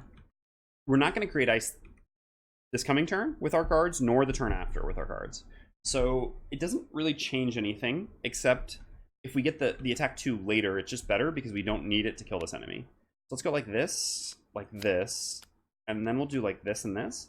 The stun isn't going to be useful at all in the bosses, so I'd rather have it sooner, but I actually don't need it the following turn either, strangely enough. I mean, I'm probably never going to need it, because, so what's going to happen is we're going to kill this one, and they've already played their only action where they don't move, right? So we know that they're moving. So since we killed this one with the Mindthief, we know that they're going to move up to here and get disarmed. So the one in the front's going to be disarmed, not just this coming turn, but the following turn also. So we don't need to stun it afterwards. So we can actually save the stun for even later. So we might as well do that, I think. I guess the other argument is then we could, we do have the ability to jump. We could actually jump behind an attack, which allows us to attack from both sides. If we get the stun sooner. Maybe that's actually fine. Because I don't think the stun's, like, I think by putting the stun 3 attacks from now, it's actually just never going to matter. So I actually think going like this is fine. Alright, so let's stack the deck like that. And then let's stack our deck. A lot less exciting here. A little bit too many +1s in this deck. I mean, whatever, let's just put all the +1s on top. gonna change much. Alright, so Mindthief is doing a default attack. We're not jumping to the other side this turn. We can poison all of them, but I actually think I want to keep this card for afterwards, right? Yeah.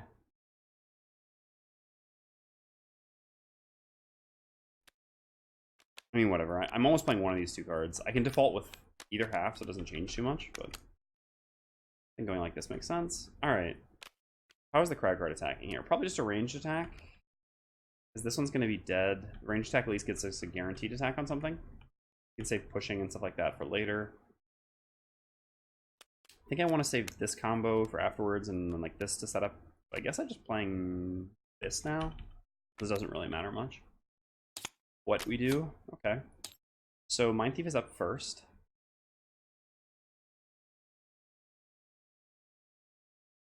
This is interesting. So they're not even attacking, so the Disarmament doesn't even matter much. I can actually go get the chest here because I can jump away from it afterwards. So I'm going to use the top of Cranium Overload as a default attack, targeting the elite number 4 here. I'm going to consume the ice already made to turn this into an attack 6. I flip a modifier, which is a +1, so I get 7 damage on the elite. Then I'm going to use the so this was a default, so I'm going to use an Endurance Potion charge to recover it, which is why we brought back Mind's Weakness and get an extra turn here, which is perfect. And then we're going to use the bottom of Feedback Loop as a move 4 jump, plus use our Boots of Striding to get a total of move 6 jump. 1, 2, 3, 4, 5 here. And we get this treasure, and we have to see what it is immediately. So fair warning, we are going to be spoiling treasure number 51.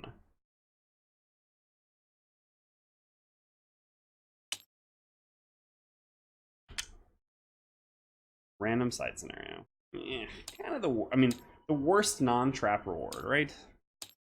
Okay. Let's go ahead and grab a random side scenario. 67. This is a J2. Doesn't this scenario kind of suck?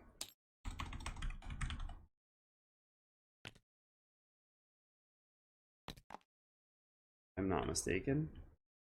There we go. Alright. Well, the important thing is we got the chests, so we got a check mark. Next up is the Cragheart. Oh no, sorry, next up is the Diviner. I'm just used to seeing a 13 thinking Cragheart. Next up is the Diviner. So playing the Disarmament Rift does still do something. And the Cragheart doesn't get up, move up and grab the coin. I suppose we can just attack both of them, but I guess disarming them for the following turn is pretty good. Yeah. I mean, no. It actually doesn't matter. The Mindthief can jump up to here. Yeah. And stun this one, which we know will happen, and we know will happen at 5. And the Cragheart, after going to here, can go at 13 and can push this one using Heaving Swing through here into the trap. As forwards it forced him, so yes, it sucks. Fair enough.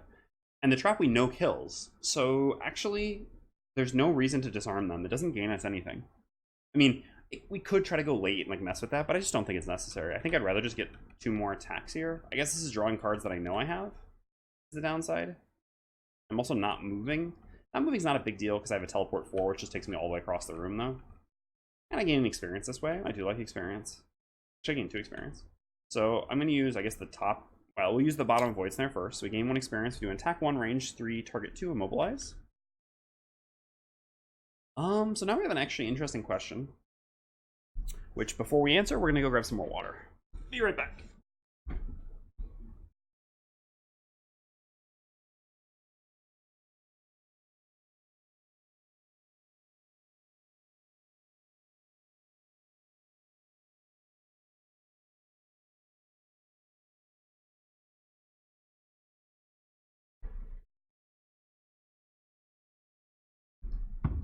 All right, back. Sorry, we're out of water.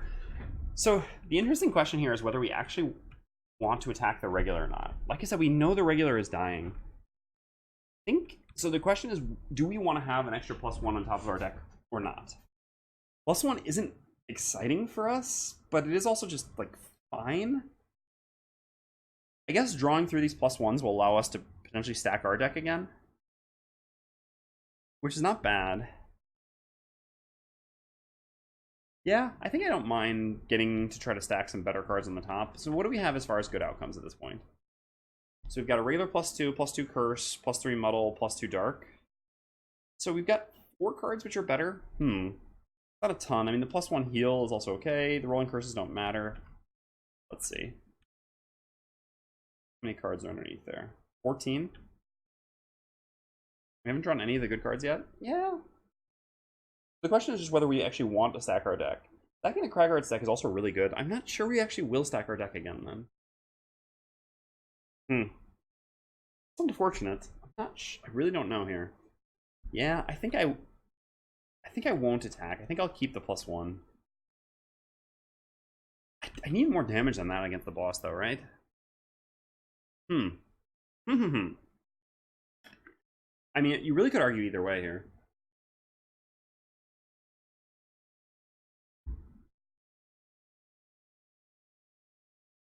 I think I'll keep the +1. Alright, so we're just going to attack the elite. We fill a +1, so we do 2 damage to it, we immobilize it. 15. And here we go. Alright. And then we use the top, gain 1 experience, and create light. Effective aura.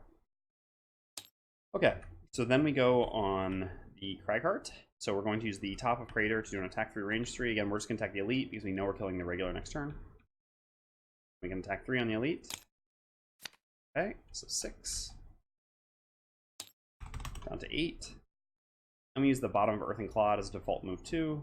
Go to here. Grab this coin. Alright, then the living corpses go. They can't move, but they each suffer 1 damage. 7. And down to 8. Round. Mindthief's going to do some terminating. Cragheart is going to finish off the front line one. The Diviner does have light here, which is interesting because we could not long rest, which would allow us to do another deck stack immediately. It is important to stack some decks before the boss. The annoying thing is that we don't really have 2 decks we want to stack that badly. I mean, I guess we do. The Mindthief will draw this and this, and then we'll have 1 card left there to stack. Not bad. How costly can a short rest be for us? I think not that costly. I mean, we basically can't lose the 2 deck stacking cards. We kind of want to keep Seal Their Fate. Kind of want to keep this. We're like 50% of our cards matter. I guess the teleport matters as well. No, so there actually are a lot of cards that we care about. Ugh. That hurts a bit, huh? I guess we have a mana potion. We can even just use our mana potion during our... yeah, we've got 2 mana potions actually in our party. Yeah, so we can just use one of the mana potions during our long rest and deck stack the turn after anyway. Yeah, I think that's fine. Let's long rest. Alright. So here we go. Mindthief's up first. We're going to use the bottom of Corrupting Embrace, do a move 4 jump, poison, target all enemies move through. Oh yeah, we create dark this turn anyway. Alright. So 1, 2, 3, 4 to here, which poisons the elite. Not that it actually matters, but it's kind of for rub-ins. For the style points. Then we use the top of Cranium Overload as a default attack. Oh, we don't actually have poison or ice here, huh? So actually, yeah, it matters a little bit. Not really, but... Alright, so we make an attack 4, targeting the elite. +1 from the poison is 5. We flip. We get 6, 7 total, plus stun. Actually, the poison did matter. We didn't have ice. So it would have been stunned at 1 life, but still, this dead is better than stunned at 1 life. Alright, so we kill that. And we create ice. Well, I guess in the end that doesn't matter, because it's when we're going to long rest. So, we kind of did do that incorrectly. Oops. Oh, sorry, Akatha. No, you're underneath there. Sorry, just kicked my cat. Very gently. Now I've got to give her a little bit of love. Oh, sorry, Fifi. There's a tendency to go right underneath my feet. And I can't see underneath my desk, so... Okay. Alright, sorry. So, Cragheart's up next. We're going to use the top of Heaving Swing. So we really don't want to crit here. That would be bad. Yeah, a crit would be the only really bad outcome here, because then we wouldn't get rid of the trap. I mean, I guess we wouldn't get rid of the trap. Actually, that's not necessarily a bad thing, is it? Now I think about it, because that would actually, we'd still be able to make it through, and then we would actually have the trap for the bosses. That's interesting. Pretty rare you get to put bosses into traps, huh? Extremely rare, in fact. Unfortunately, I don't have an easy kill otherwise. Now I actually regret that I didn't make that attack with the Diviner. I actually hadn't thought about the fact that I could keep the trap for the bosses. I was thinking that I needed to get rid of the trap to get through, but that's not actually true, since we're destroying this obstacle. Yeah, a bit of a mistake there. That being said, I mean, getting rid of the trap... She's put herself back under there. Getting rid of the trap does make it the slightly easier path, but still, that was probably a mistake. Oh well, I mean, no choice about it. We're going to make an attack 3 on it. We are going to push. Maybe we'll get some nice modifiers, who knows. Nope. So 3, we will push into the trap. So we go here, which gets 1 experience and does 2 damage, so up to 5 damage. Does 3 life left, so then it goes into the trap and dies. I think it's worth doing rather than letting it attack.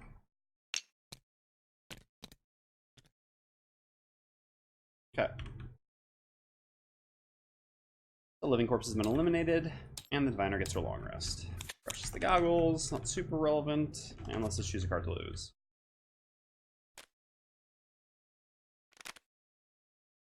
What will that card be?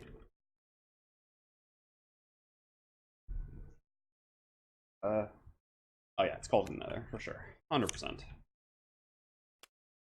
All of another. I go back and forth every time. All right. So the Mindthief can go ahead and long rest here. Safety. The Cragheart can move up a bit and set up backup ammo, which is actually good against this boss because there are 2 of them. And us, we're going to do some deck stacking. Again. Using this one first. Can we create an element on bottom? No, we can potion to do it. I guess we're just use this to move across the room then, because we need to make it up there. Even get onto a coin. 1, 2, 4, yep. Perfect. Alright, here goes. So we're up first on 23. We're going to use the top of Anticipated Intricacies, Consuming Dark, gaining 1 experience, and we get to stack a deck for 4, putting someone bottom, someone top. So this is interesting. We're never doing our deck or the Mindthief's deck with this, because we'll do the Mindthief's deck with Envision the Course. Mindthief's deck is so small at this point that using Envision, we've got a decent chance of finding the crit anyway. And if we find the miss, for example, we can just advantage past it, since that's so easy as well.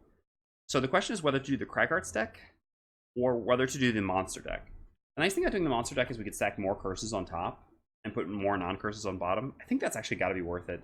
Even though damage is king, we don't have that much. I mean, all right. So again, there's 102 health on these 2 bosses combined. We don't deal that much damage, right? So they're going to make some attacks. Being able to stack curses here is, I think, quite valuable. So let's actually do this to the monster deck, even though it's not that common for us to do it. What did we just drew the card underneath it? Underneath the curse somehow? Okay. Okay. So we'll put these 2 on bottom. Should we keep the -1 on top now? No, I think we'll stick with our plan of just trying to run into as many curses as possible. So...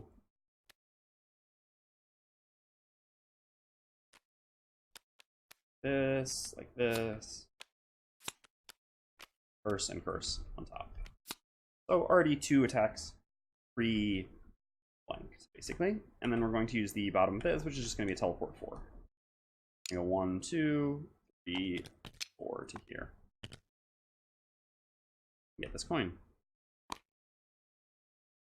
Okay, and then the Cragheart's going to go. We're going to activate backup ammo, because this will be great on the boss, as it's just a great card in general. And then we're going to use the bottom of Rumbling Advance, and we're just going to do a default move 2 to here and grab this coin. It'll put us a little bit further back, but that's okay. Definitely worth picking up a coin if we can.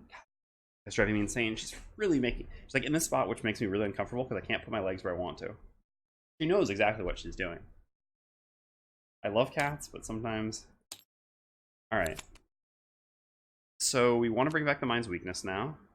That's cats. Exactly. That is cats. And again, it's funny because, I mean, I love cats for what they are, but sometimes it can, I mean, like, it's never really a cat, right? Unless what it's doing is borderline aggravating.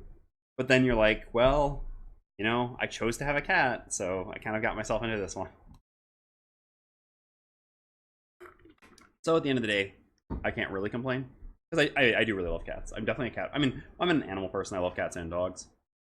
Living in a relatively small apartment, though, I mean, my fiance and I are both much more big dog people than small dog people. Like, I grew up with a Doberman and the German Shepherds, and she had Yugoslavian Shepherds, which are huge dogs, as well as a Belgian Shepherd. So we're much more big dog people, but living in a small apartment, we just don't really want to get a big dog because we feel a little bit bad. Although, I mean, obviously it's still better for the dog to be in a smallish apartment than in the shelter, but still. So anyway, for now it's just a cat and get everything that comes with it. Anyway, we're going to bring back the Mind's Weakness here, because we're going to take a little bit of time to set up anyway while the Diviner does a little bit more deck stacking. So what are we getting rid of here? One of the cards that we only wanted for that fight, right? For that part.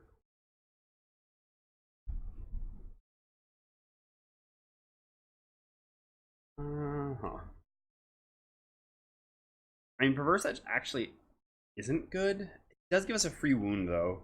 We do kind of want to get wound on both of them, so it's probably... I mean, it's a free wound and it gets ice on bottom, which is not bad. We still need the late initiative to come out of Invis with. So the question is, yeah, I mean, I guess we should just get rid of Hostile Takeover. Immobilize actually does work on these bosses, but at the same time, the Diviner can immobilize them. The Cragheart can immobilize them. At the end of the day, we need to be dealing damage, not making attack 2s. So I think that's the most reasonable choice to get rid of. Alright, so the Cragheart can just go ahead and long rest here. We're going to do just some more setup. Ah, we were supposed to use a potion. I guess we'll just go ahead and use our potion there during our long rest. Technically, both of us long rest at the same time, right? Oh no, the Diviner actually had a turn there. Yeah, so it's during our long rest, we'll use our potion. Create light. And we could create dark by using this bottom, but I really want to save this top for when we get to the boss. So what are we getting rid of here? Probably just something like this for now. I think all these other things are going to be good. Got like bottom move attack plus top, bottom move strengthen plus top, and then yeah, like bottom move wound plus top. I guess in that case, this... But I think I'll probably end up using my invisibility sooner rather than later, so I think I'd rather have that early initiative. So yeah, we'll just play these two cards. And we still got plenty of good initiatives against bosses at 8, 10, and 11. Alright. So yeah, we're gonna do deck stacking, and we're just gonna play default bottom, which we're gonna endurance potion back here. There's no better time like the present, I think. Because yeah, after that we've got bottom attack, bottom attack, bottom attack. We actually have stuff that does stuff. Yeah, I mean the shield does even do something. After these come, I suppose, but still. Yeah, I think it's fine to endurance here. This round. Because the question is whether we should non-endurance this round, whether we should keep Protective Aura just as a default move 2 on bottom for the initiative, but we actually have a bunch of bottoms that we want to play anyway, so. Okay, so Mindthief's up first. We're going to gain 1 experience and activate the Mind's Weakness, and we're going to use Cranium Overload. Move up to here. And ready to go fight this boss. And the Diviner is going to use the Top of Envision, gaining 1 experience and consuming the light. And what are we going to do with it? So we're definitely stacking Mindthief. I guess stacking Mindthief, Cragheart. Yeah, this makes sense. Alright, so here we go. Hoping to find the crit. Hoping not to see the miss. Alright, that's fine. So we'll go like... so we've actually got to figure out all our turns now, huh? Sorry, just having a sip. So, the question is how early we want to endure, or we want to give ourselves strengthen. I guess we're probably going to enter with...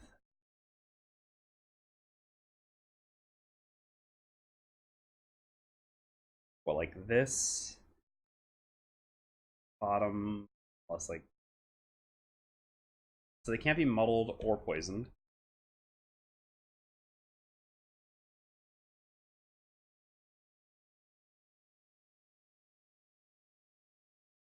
And I guess so like this probably to start.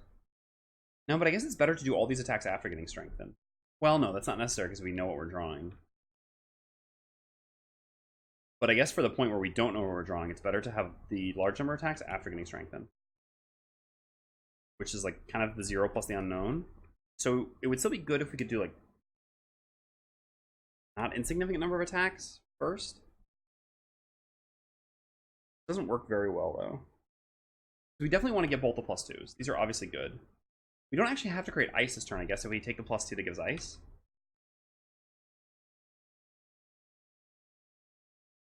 But our only moves are this or this, but we want this after we go invis, which we're probably going to do soon. So it doesn't really make sense to use this here. So I guess that means we're creating ice, so then we should put it like this. But I guess we're going to use this probably on the turn after. Maybe we'll use the strength on the turn after?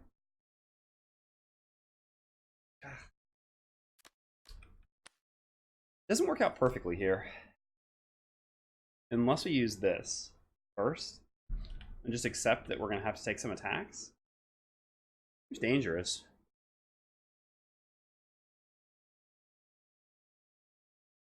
No, it's actually not dangerous because we know that they have 2 curses on top. All right, yeah. So that means we use this plus this to begin with, actually.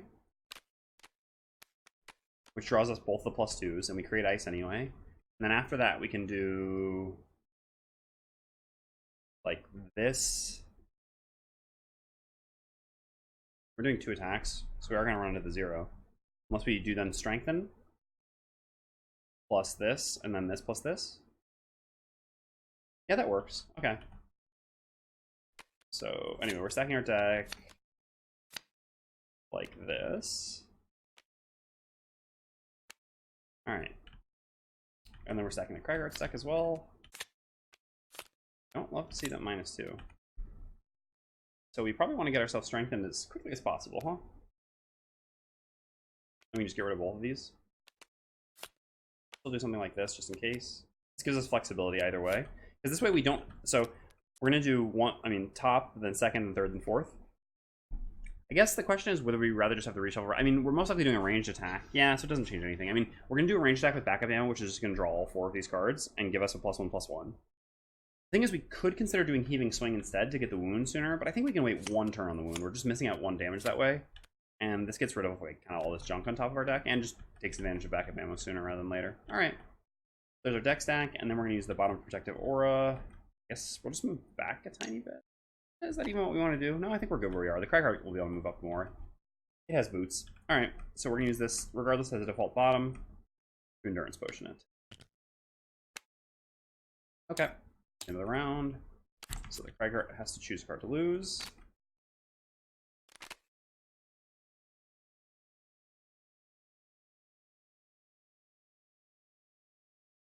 Probably like Cataclysm. Cataclysm is really just an attack 6 on 2 targets for a loss. Yeah, I mean, that's still fine. I guess then the Immobilize can do something. This is still free 1 direct damage. Also sets up Cataclysm. We're always keeping this. I mean, it could just be this, but the 2 target Immobilize is actually pretty good because it can give by our allies time. We kind of want all of our cards. We need to keep Crater because, again, it's just another range attack. We certainly want the Strengthen. We want Massive Boulder. Nothing we really don't want. It's like Cataclysm, Kinetic, Clod. Could just be Upheaval. We just say that we don't care so much about that initiative anymore. We have, what, still a 19 and 21, 26, 29? Yeah, and I guess they're not doing anything that matters. There's the Retaliate, actually, but Retaliate actually doesn't really matter. We only have 1 attack, which is Kinetic Assault, where it's actually bad for us. Yeah, let's get rid of Unsavable Upheaval. I think that's reasonable. Okay. So, this plus this.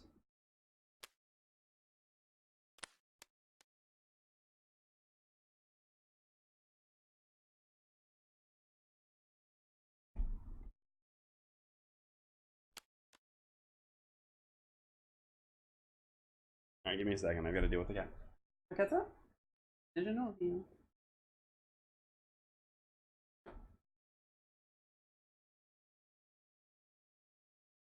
Okay. How are we going to do this? I guess it makes sense to move attack plus attack, probably. And then after that, when the curses are gone, shielding plus maybe immobilizing attack. Shielding plus immobilizing attack is kind of a nombo, but still. Ooh, this actually has us going in first. Huh. Interesting.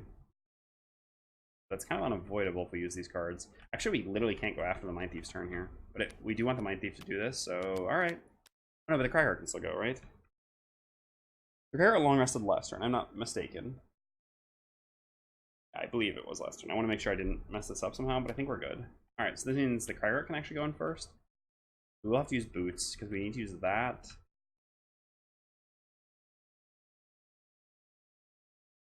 I think we'll use Crater now because they're likely going to clump up afterwards, and Massive Boulder will be better then. Unless we use... No, because creating Earth can also be better later to use Blunt Force, potentially. Like we can create Earth bottom and then use Blunt Force top. Alright, here goes. Boss fight time. So, we gain 1 experience performing a move 2. We have Retaliate 1, which I guess technically is something. We use our Boots of Striding. So we got 1 movement left. Oh, we could have used the compass to potentially put them together, huh? For the Massive Boulder here. Oh well. Oh well. Right, so there was something to read, but it's just nonsense. Dialogue. Alright, so again, they have 17. So, again, 51 health each.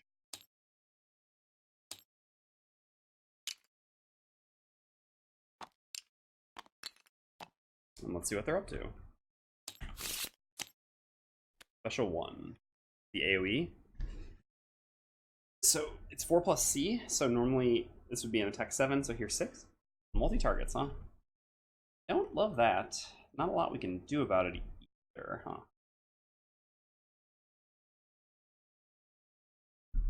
I guess our allies will be able to move. We can move in a way... Because the Mindthief moves in, yeah, we'll be fine. Cragheart can actually stay here, because we don't want to move in any further, because it's going to ruin our advantage. And if the Mindthief goes... I mean, yeah, we can spread out enough, I think. I suppose if we move one like this, then they'll both... I mean, the Mindthief jumps to here, then they'll both hit the Mindthief not hitting anything else, which we know will be curses, so that's fine. Because otherwise, if the Mindthief goes here, this one's focus will actually be the Cragheart, so that's going to make our movements a little bit more annoying. Yeah, alright. I mean, so let's just not forget to use the compass then. This compass isn't doing anything else at this point anyway. We're going to use the compass to move this guard to here. We could also move the other one that way, it wouldn't change anything. And then we're going to use the top of Crater, so this gives an attack 3. We gain 1 experience from back of ammo charge. We get an attack 3 hitting 1 and then 2. Advantage for all of the attacks. So we flip 2 modifiers each time getting a +1. So down to 47, and down to 47. 1,000 Mile Road has a first step. Okay, so now the Diviner's up. We have a move 3 on bottom. 1, 2, 3. Oh, I guess she actually had a push. We could have used the push here to move him. I mean, whatever. Yeah, we should have. That was stupid. Oh well. Oh well. Forgot we had push. So we make an attack 2, range 3 curse. We have no curses to give. We'll start focusing down number 1, I guess, first. Doesn't really change anything. Oh yeah, no, because this is the only one that's in range for our top attack, so it does make sense to here. So attacking number 1 with Sealer Fate as an attack 2, 3 damage, and then we'll attack with Duality Shards. We will not use the push. We create light. So this gives us an attack 3, 4 damage. So we get a total of 7 damage. Not bad, Diviner, not bad. Very respectable. Okay, and so then we're done. The Mindthief goes at 39. We're going to use the bottom of Feedback Loop to do a move 4 jump. 1, 2. Oh, hold on. Do we want to create ice? Ice is just 2 damage if we use the potion for it now. We're going to have it afterwards. I don't know that we're really doing anything better than that with the potion. I mean, like, theoretically we could create dark for some deck stacking, but I'm not even sure that we care that much to do that mid-combat. Yeah. Alright. We also should actually make our summon. We can put it here. Yeah, let's do that as well. Alright, so also going to use the Ring of Skulls to create a 3 HP, 2 movement to attack summon. The sooner we get it attacking, the better.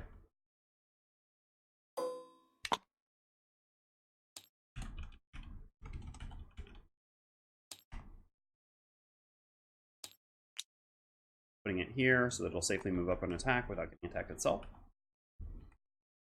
And like I said, we'll also use the Minor Mana Potion to create ice, which is essentially just adding 2 damage to the Mindthief's attack. Okay, so like I said, now the Mindthief goes. We use the bottom of Feedback Loop as a move 4 jump. 1, 2, 3. Oops, that's 1, 2, 3, 4 to here. So we draw both of their focuses and they don't hit anyone else. don't believe they can possibly hit anyone else. Maybe if they go like to this side. Nope. Okay. Let's have a look here. So the battle axe lets us do a multi-target, single target melee attack action. So this is actually isn't even a single target melee attack action, so we can't even use it on this. That's fine. It doesn't work the way we want there with those two regardless. Okay, so we're going to use Corrupting Embrace. Neither of the conditions actually happen. So no matter what, we're getting an attack 3 and an attack 3 both times. We're gonna consume ice, I guess, on the first attack. So we're gonna make an attack 5 and then an attack 3. And we flip, so that's 8. We're gonna be doing all this targeting guard number 1. Again, trying to focus one of them down as quickly as possible. So we're at 8 already. 10, 12. We get 12 total damage on you, putting you down to 28. Deck stacking is nice. Okay. On both ends of the spectrum, actually. Hey, Themris.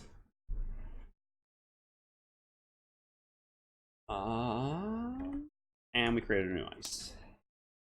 And that's that. No reason to invis or any other nonsense. Alright, we actually want the bosses focusing us, so bosses do special 1. They're both attacking, again, just the Mindthief. They can't possibly move somewhere where they can hit something else. I mean, I do, but I'm going to most likely stream 2 scenarios today. So it's going to be significantly later. But then I probably have a little bit of time. But I can't guarantee when exactly that's going to be. Okay, so both the attacks on the Mindthief.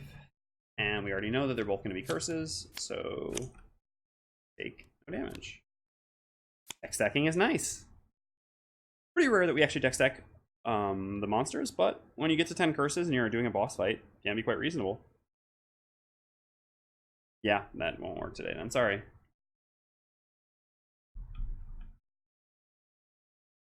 Alright, so that's that, and that was the end of the round.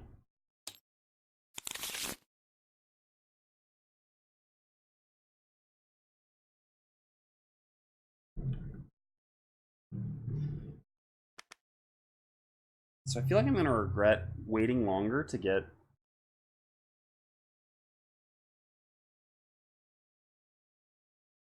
Okay, I will. Check them on now.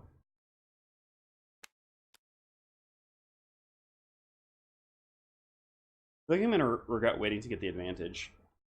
But it also sucks waiting to get the wound. Kind of unfortunate either way.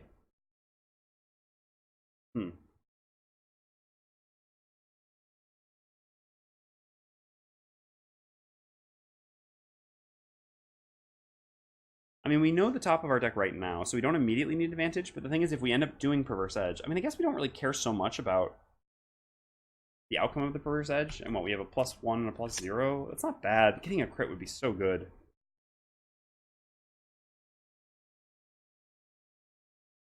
Which is what advantage would give us a chance of doing. How many cards left in our deck underneath there? 6? We'd have a 1 in 3 chance of getting a crit if we do a 2-target Frigid Apparition. Using the Battle Axe, obviously. We basically have 2 options here. We can either do Perverse Edge bottom plus Frigid Apparition top, or we can do Empathetic Assault bottom plus Frigid Apparition top. The advantage of doing Empathetic Assault bottom is that, so we'll end up drawing 2, because we're going to use the Battle Axe here with Frigid Apparition no matter what, to hit both of them. Because we're not going to have 2 of them around for too much longer, so it's better to use the Battle Axe while we can. So the advantage of using Frigid Apparition is that we get the wound here sooner. The downside of using Frigid Apparition is we're going to end up drawing 4 modifier cards this turn, which gives us actually not, like, kind of too much of a risk, I think. We can use the, I mean, not so much of a risk, but kind of. We can use the first 2 attacks with the modifiers that we know, so that those are at least safe, but then what can suck is we're going to make a disadvantage attack with Perverse Edge after that. It gives us a pretty good chance of drawing and kind of wasting the crit, when the crit is so valuable here. Whereas if we advantage ourselves, we actually have a decent chance of drawing the crit and having it do something. Which I think is higher value than the wound. I mean, how much damage is the crit? So these are going to be attack 6s. One of them is going to be an 8. So the crit is 6 to 8 damage. So we're basically, I mean, like, just on the math, we're taking a 1 out of 3 to get 6 to 8 bonus damage. Versus, I mean, how much is the wound? It's just 1 extra damage because we do it 1 turn sooner. Yeah, so it makes sense to Empathetic Assault first, I think. Then do this next turn. Okay. So that and that. It can actually maybe go before us and set up the Retaliate. That would be annoying. I mean, no matter what, we're playing these two cards. We'll do something with them. Us. I guess it's better to do Massive Boulder when the Mindthief's not next to them. At the same time, the sooner we do it, the better, because, like I said, there aren't going to be many of them around for much longer. So then the question is, should we actually use Heaving Swing bottom here to power up Massive Boulder? We just add 2 damage. No, I don't think so. Like, I'm actually just going to use Kinetic Assault bottom, just again, to get early initiative. I guess I don't know how much this early initiative actually matters. I'm also going to have to close the cat out now, because she keeps coming back and harassing. I'll do that in a second. I mean, I guess we can also just do this. We use Rumbling Advance and just move to here.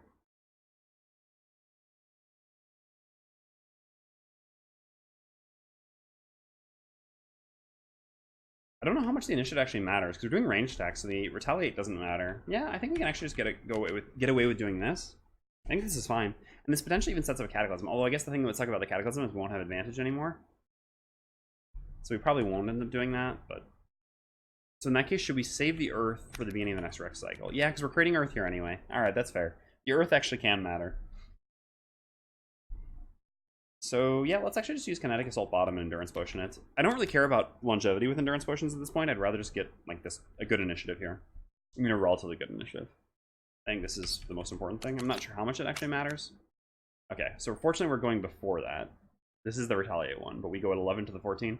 I think they had a 1 out of 8 there to go before us. I'm not 100%. I don't remember boss initiatives that well. Let me blow my nose quickly, sorry.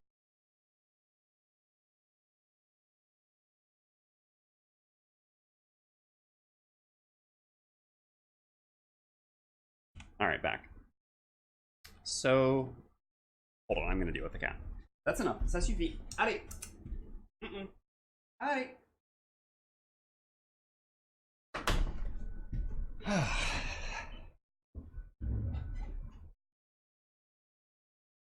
Okay, so we're going to use Empathetic Assault, moving in place. We're going to strengthen ourselves.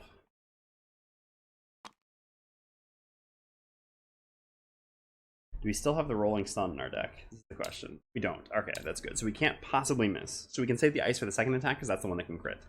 So the minimum the consumption of the ice is always doing 2 damage. Minimum, no matter what. Since we can't possibly miss on that, since we have only 1 rolling modifier in our deck, which is the Rolling Stun, and we've already drawn it.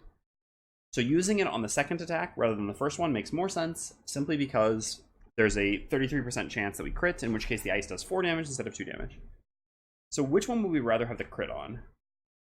I guess this one. The sooner it's dead, the better for us. So let's attack 2 and then 1. So to clarify, we're using the top of Frigid Apparition, which is an attack 6.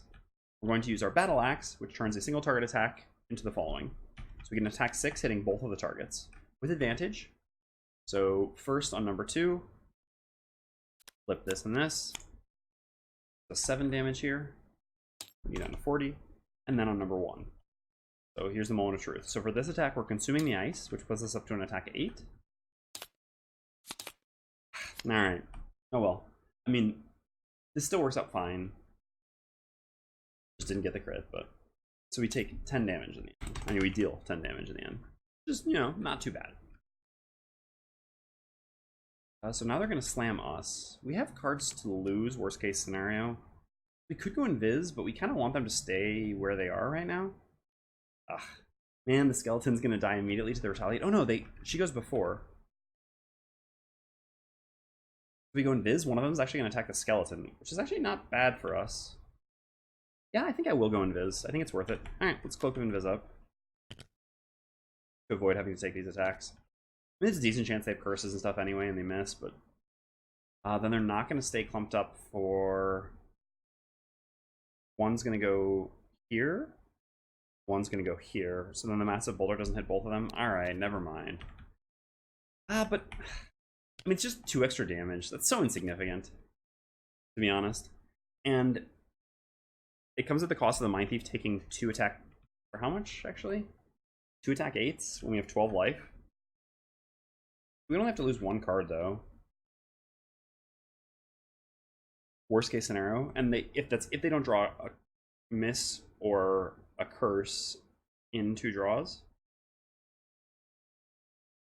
Yeah, never mind. I think I'm actually fine with taking those attacks. We can always invis next turn. Again, losing 1 card here isn't such a big deal. If I have to lose like Perverse Edge and I don't get a wound on one of them, at this point the wound isn't even that valuable anyway. Okay, so we're done. The Diviner goes. First summon, which moves to here and attacks number 1. +0, 2 damage. And every point counts. Well done, Skelly. And then, oh, we even have Protective Aura. That's an interesting question now then, isn't it?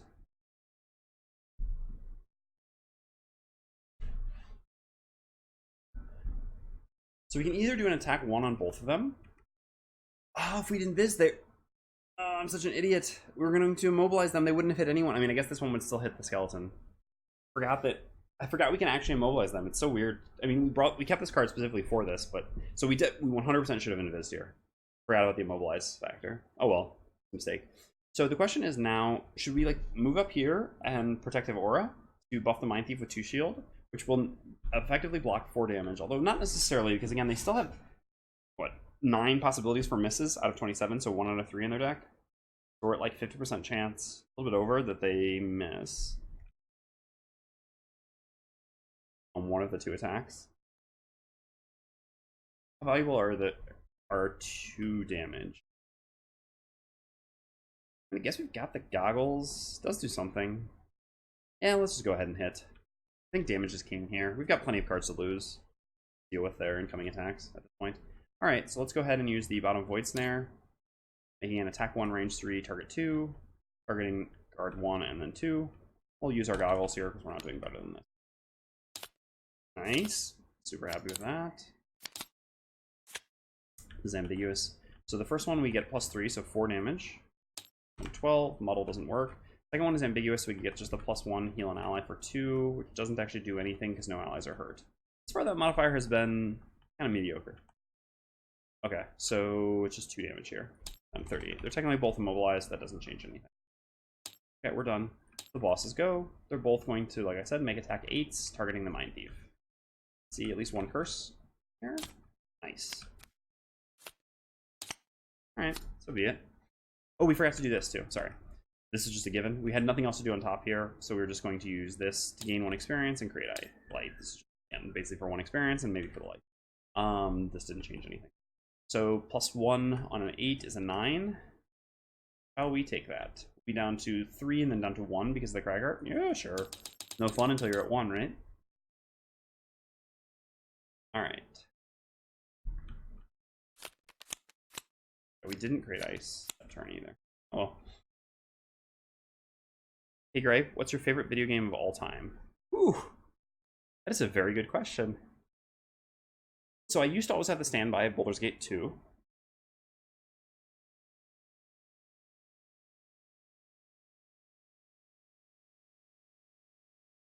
But these days I'm less 100%.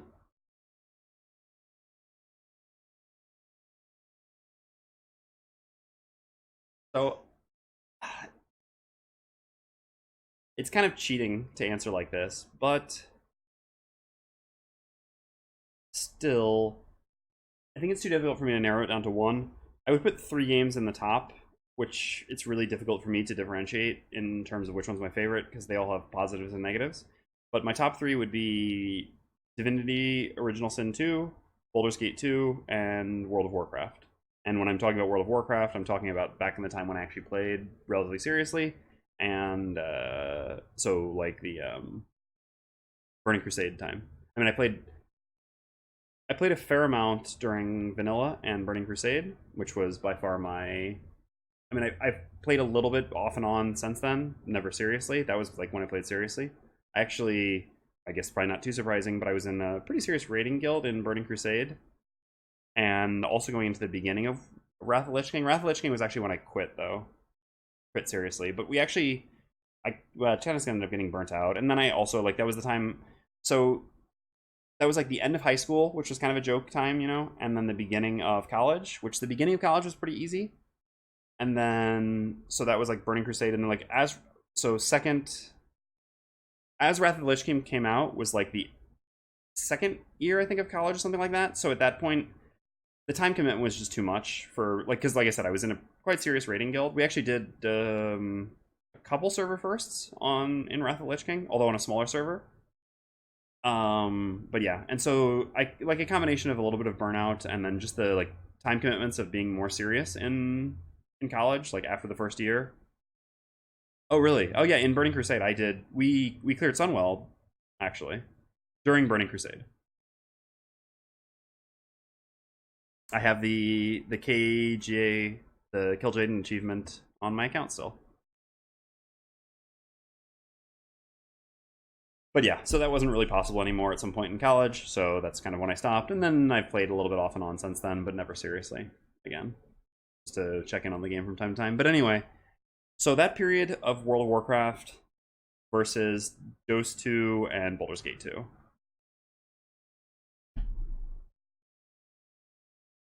So those are my top three. It's really too difficult. I mean, they're just all different games. I mean, like, if I go back and play Baldur's Gate 2 now versus Dose 2 now, like, it doesn't hold up as well, although it still holds up pretty well. So it's kind of unfair, but I love Baldur's Gate 2 so much at the time. So it's just, like, it's very difficult to evaluate games, like, that are so far apart in time against each other, I think. And then World of Warcraft is just a completely different thing. It's kind of like a phenomenon. Yeah, I did it correctly the first time. You gonna play WoW Classic? I don't think so. I just, like, I've heard pretty good things about it from people who've been messing around with it, but I think it's just,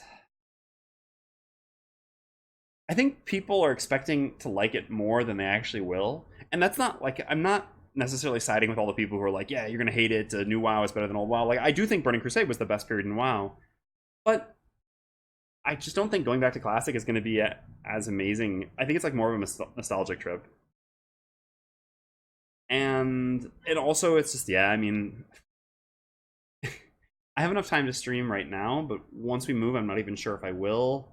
And there's so many commitments in my life that it's difficult to, like, World of Warcraft demands a fair amount of time, especially Classic, right? So it's difficult to imagine going back to that. I agree with you as well. If they did Burning Crusade, it would be a more serious question for me. Because I do think Burning Crusade is so much better than Classic WoW. Like, it has so many of the quality of life things and, like, arena and stuff like that, which actually mattered, etc., which I think is just so much better. Anyway, I mean, Themers, I hear you about being a druid in Classic. I was also a druid, except I was a druid healer in Classic, which meant, I can't remember the exact number, so it was either Healing Touch 3 or Healing Touch 4. Basically, because this was back, you know, of course, when there were different levels of skills, all you did all raid was, like, spam Healing Touch 3 or Healing Touch 4, and then innervate other people. Yeah, I think the game is also much better balanced in Burning Crusade. But anyway, so being a druid raiding healer in Classic wasn't so exciting either. Burning Crusade raiding was so much better. I mean, it's kind of easy to say this because druids were pretty OP in terms of healers in Burning Crusade. So, although I guess they were actually more OP in Wrath of the Lich King. I guess they weren't that OP in Burning Crusade, but still. I mean, old life bloom. Anyway. Alright. Let's try to refocus here. Classic Themris. Bringing in the distractions. Alright, so we're up on the Cragheart. We're going to use the top of Massive Boulder. Creating Earth, we're going to do attack 3, range 3, advantage both times again. So it's going to do 1 damage to the skeleton. It's going to do 2 direct damage to the Mindthief. And we get an attack 3 with advantage, targeting, I guess, 1 and then 2. And they'll each take 1 additional direct damage. We take 1 down here, and we gain 1 experience. Okay, so 5 damage in the end, and 6 damage in the end. 5 here puts this down to 7, and 6 here puts this down to 32. Top 3 for me are probably Terraria, Gothic 2, and WoW. Yeah, I should have asked. I was just thinking that I should ask you the same thing as I was doing this. Yeah, Terraria is cool. I can respect that. I played a fair amount, not that much though. And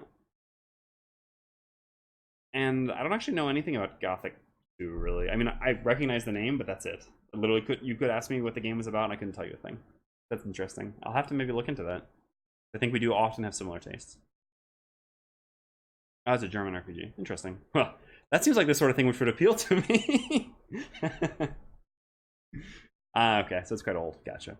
Yeah, I think that's a fair point about the Zelda series as well.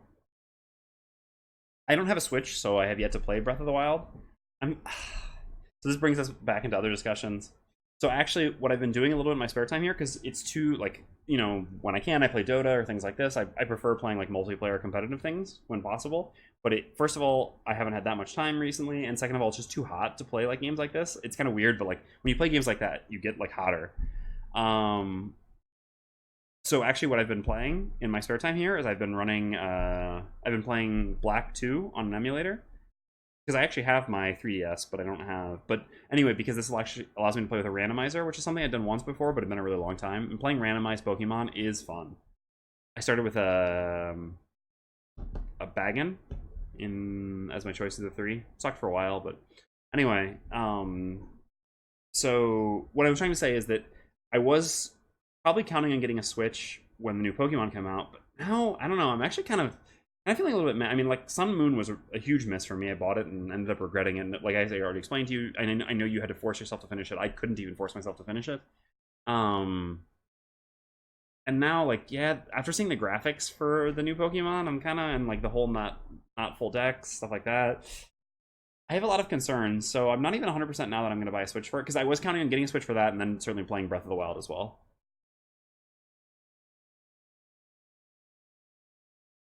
But for me, my favorite Zelda game is actually A Link to the Past. Although I know most people will prefer Ocarina of Time.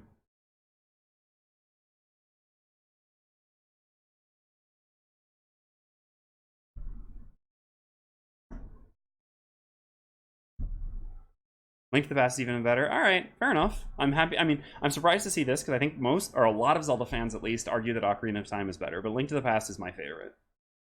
And is definitely in my top 10 games.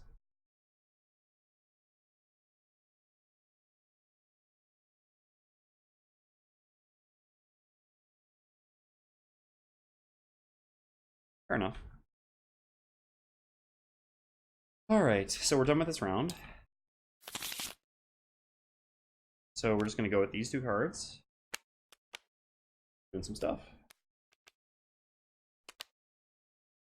It's for us. So we have Earth. We're no longer strengthened, though, which would kind of suck. But we are short resting for sure, because we want to go early, so our summon attacks. Yeah, this doesn't really help much at this point.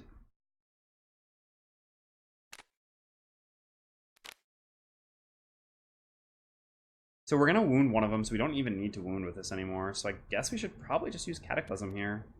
Sucks to do this without advantage. Attacking with advantage is a drug. It really is. But yeah, I mean, sometimes you make a loss attack that doesn't have advantage. And you hope for the best. As for us, we probably just want to be making as many attacks as possible. Ooh, no, we can actually stack the Cragheart stack then. So 38, so we just have to go before that. Have even an element to stack 2 decks? Yeah, that's got to be better. Doing a double stack. And then which bottom are we attacking with? Probably better to make 2 attack 1s than a single attack 2. So our initiative isn't great here, which is unfortunate if they do the early initiative, which we can hopefully avoid. Nice, got very fortunate there. Alright, so the Mindthief's up first. We're going to begin... I guess in the end, yeah, because we do want to get that wound there. I think the wound is worth at least a few damage. Is it worth even that much damage? Is it not better to maybe just use this bottom for an attack 3, which also creates ice? I mean, this creates ice as well. I guess we're just missing out on 1 attack, or 2 attack by doing this. Also advantage, but we're getting a wound. Yeah, the wound is probably better. Alright, so first, before we forget, let's use our healing potion. Heal for 3.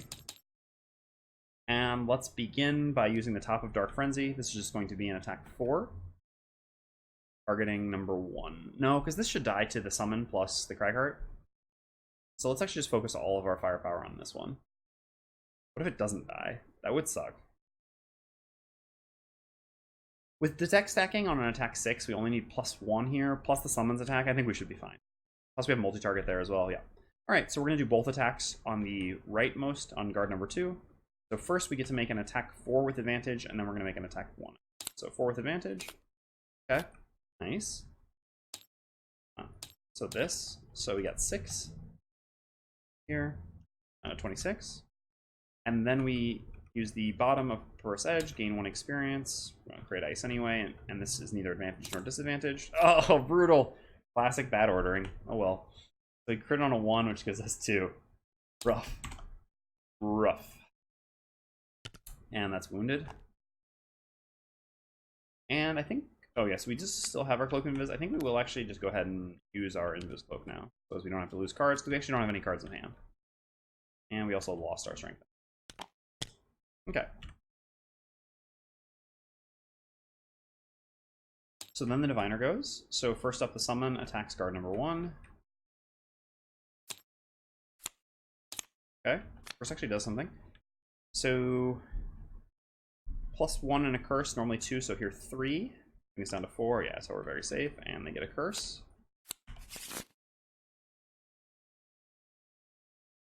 Okay. So now we have an interesting decision of which deck to stack. We can't stack the Mindthief's deck, which would have been the best one to stack because of the reshuffle, unfortunately. We are certainly stacking the Cragheart deck, that's a given. The question is, so whatever, we're consuming light, we're gaining 1 experience. Should we stack our deck or the monster deck?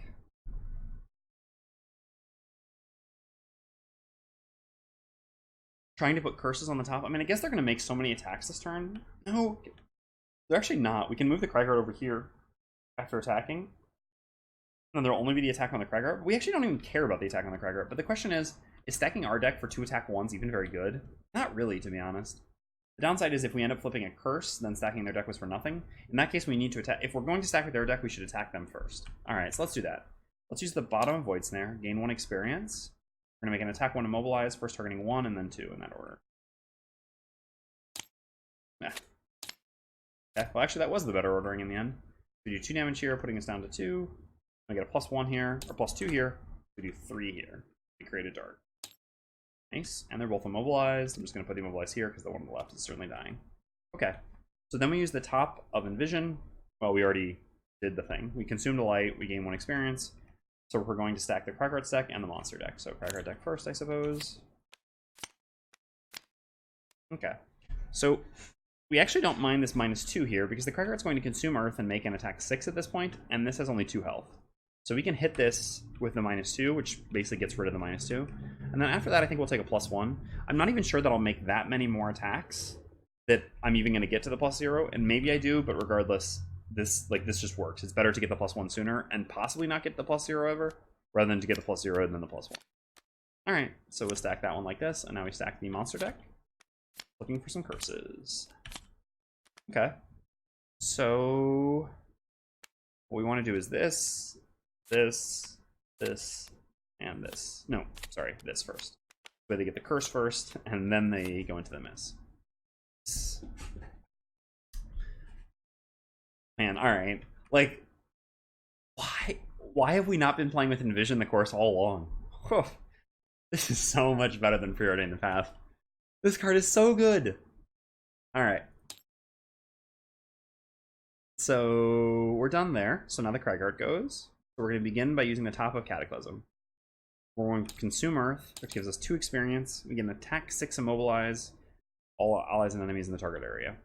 Not going to have any allies in the target area, just hitting enemies. We're going to do 1 and then 2, which one's already immobilized. So 1 first.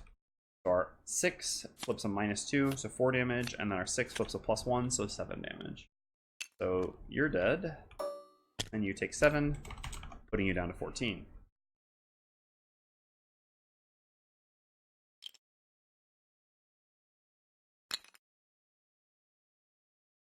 So then we have a bottom. So I can't move into tank, but it doesn't actually matter, right? So this thing is actually immobilized. So it can do 2, 3. Oops, sorry. The triangle attack. Oh no, so here it actually goes like this and hits both of us. Whereas if we move, it doesn't hit both of us. Do we have our boots still? We don't. I can make it to a coin. Alright. So I guess we're just going to go to here. Because if we stayed here, we could give a heal too. We could get a coin now. I think this is fine though. We can grab coins afterwards. I mean, we probably won't get all the coins, but I don't care that much at this point because I'm out of enhancements to do. I want to make sure that I get a clean kill on this boss without any struggle. We are still playing on +3 difficulty, although this is not a very difficult boss fight. And again, we couldn't put the difficulty any higher. I guess we could have done 4-player setup, but that still wouldn't have changed much. Okay, boss goes, so makes its cone attack. Focuses the Cragheart. Can't hit the Cragheart or anything else. Takes 1 from its wound, actually, down to 13. Attacks the Cragheart and flips a curse. And that's the end of the round. Mindthief short rest won't bring back the mind's weakness here. Yeah, that's fine. I don't really care about going late. I'm gonna kill this thing. Killing the thing. Alright, so we can do 2 attacks like this.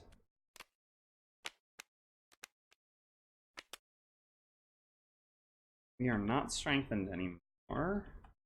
We can do a melee attack and then move away and do a ranged attack, which allows us to get a coin as well as make more attacks. So we can do this.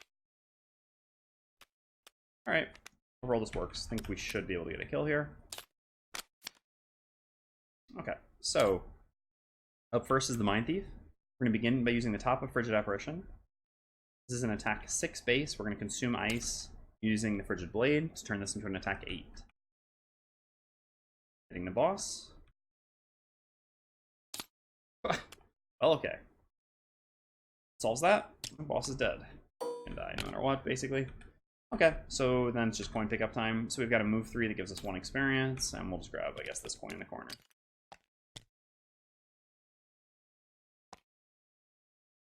Alright, let's all these things. We'll fix them after. Okay, so no one else can grab more than 1 coin. Everyone can grab a coin by doing default moves. So we each get a coin on the Cragheart and the Divine. Left a fair number of coins behind, but so be it. Our goal is successful completion of the scenario.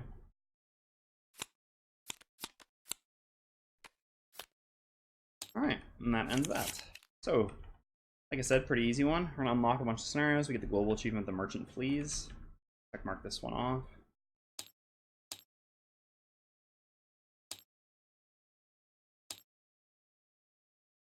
There goes.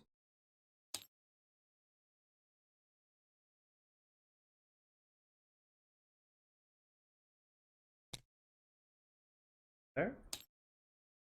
Here. There we go.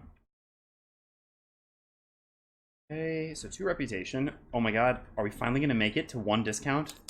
Oh, glorious. It's real. Alright, so we unlock 7, 13, and 14.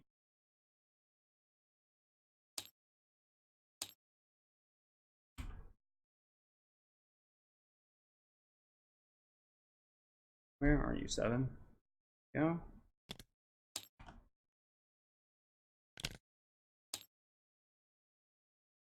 Yes, we already had 14 unlocked.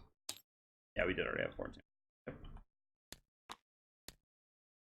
I don't remember where these are, actually. I need to look. It's been a while since we've done these. So N3 and C12.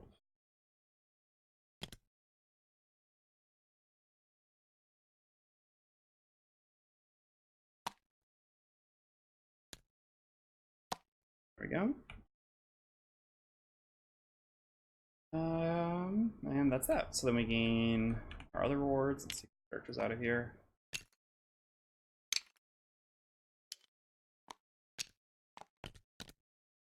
All of this. Oh no. Kelly nearby. All of this. Don't need you for anything else. No.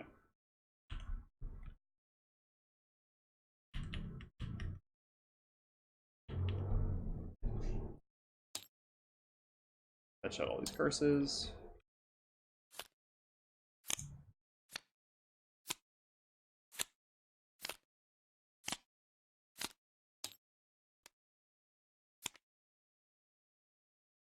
Okay, so we were level 7, but that's really 6. So we get 5 gold per coin and 16 bonus XP. So here we're at 11. This is 27 XP. Which gives us a level. Nice. And we gain 25 gold. Also nice. We forgot to reduce our hit points, though. Kind of just completely forgot about our battle goal. Oh well. I mean, not completely oh well, because I really want perks. Could just run in and tank at some point. Honestly, just forgot. We do have a tendency to forget battle goals. Alright. So here we gain 15 gold. What's 14, 16 experience? Yeah. So that gives us 25 experience.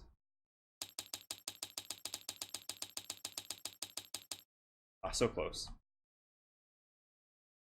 So close. Only we milk just a tiny bit more experience. Oh.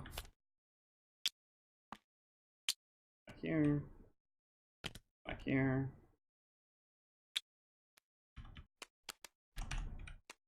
Okay. And we also gain a check mark. We're one away there. Got a long ways to go there. And here we also gain a check mark. We actually get a perk. Which is only mediocre at this point, but check mark. We gain 13 to 29 experience.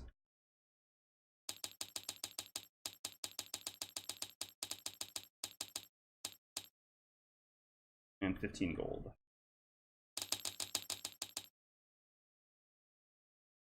Alright, here we go.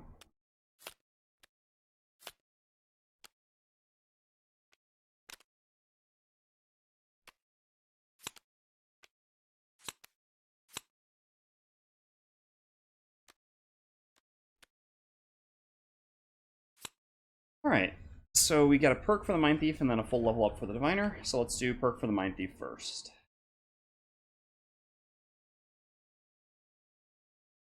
So the question comes down now to whether we should do rolling disarm, rolling muddle, or rolling +1s. Kind of tough. Both add 2 rolling modifiers to their deck, which isn't great. Rolling disarm is better than a rolling +1 by a significant margin. Rolling muddle is worse than a rolling +1 by a significant margin as well. I guess ultimately our party just ends up needing damage more than it needs CC. The stun was nice because it was just a single rolling modifier, which hurt our deck a lot less. But getting a muddle rolling modifier just kind of sucks. I wish I could just say, I'll take this one and not this one. Maybe not great design, the fact that you want to do that. Alright. So we're done there. So now the Diviner goes. So let's first grab our perk. So at this point, replacing another 0. We're almost done with it, which is nice. With another +2 element, which is good. Again, the regenerate itself ends up being, I think, pretty mediocre. We don't take damage that often, nor need healing that often, especially with the Cragheart in the party. And getting the elements is just good, especially now that we have Envision, which uses them even more. So this is just a better perk for us. Oh, and we get to take out a 0. Try not to forget that this time. We're down to just 2 zeros in our deck. Yep, this one and this one. Alright. We get to our level up. Level 7. Heard this is level that I'll love. Alright. So move all Rift tokens up to 2 hexes. Rift tokens have no restrictions for movement. I've already seen this in the FAQ. Attack 2, target all enemies occupying a hex containing a Rift token. Pierce 2, and Curse. Interesting. And then place one of your character tokens on any 2 separate Rift tokens. Until the end of the round, the hexes containing these Rift tokens are considered adjacent to each other for purposes of movement for you and all of your allies. And move 3 and gain 1 experience. So this unfortunately, I mean, it's level 7, so it's not such a big deal. This does have the unfortunate design of being a move 3, which gives an experience, which is kind of weird. Anyway, this card seems very good. The bottom obviously can kind of break some scenarios, which is fun. Like, I think it's breaking in a good way, not necessarily a bad way. Very interesting. Would make us want our Invis Cloak back, certainly. Regardless, yeah, I think the bottom can be good in some scenarios. Not a lot, but still some. But the top seems generally very good. Again, so I've seen like discussion on the subreddit of people like, yeah, the Rift build or the Curse build. Like, I don't know. For some classes in the game, I think you kind of buy. Well, all right. Actually, I should even clarify this. I think regardless of whether you're trying to like build around a card or a certain theme of the class, that doesn't mean that you automatically just take all the things that say that. So a good example of this is I think it was Kaji Tato, who was the one who won the previous who won a free copies of Forgotten Circles by winning the subreddit 11,111 subscribers event.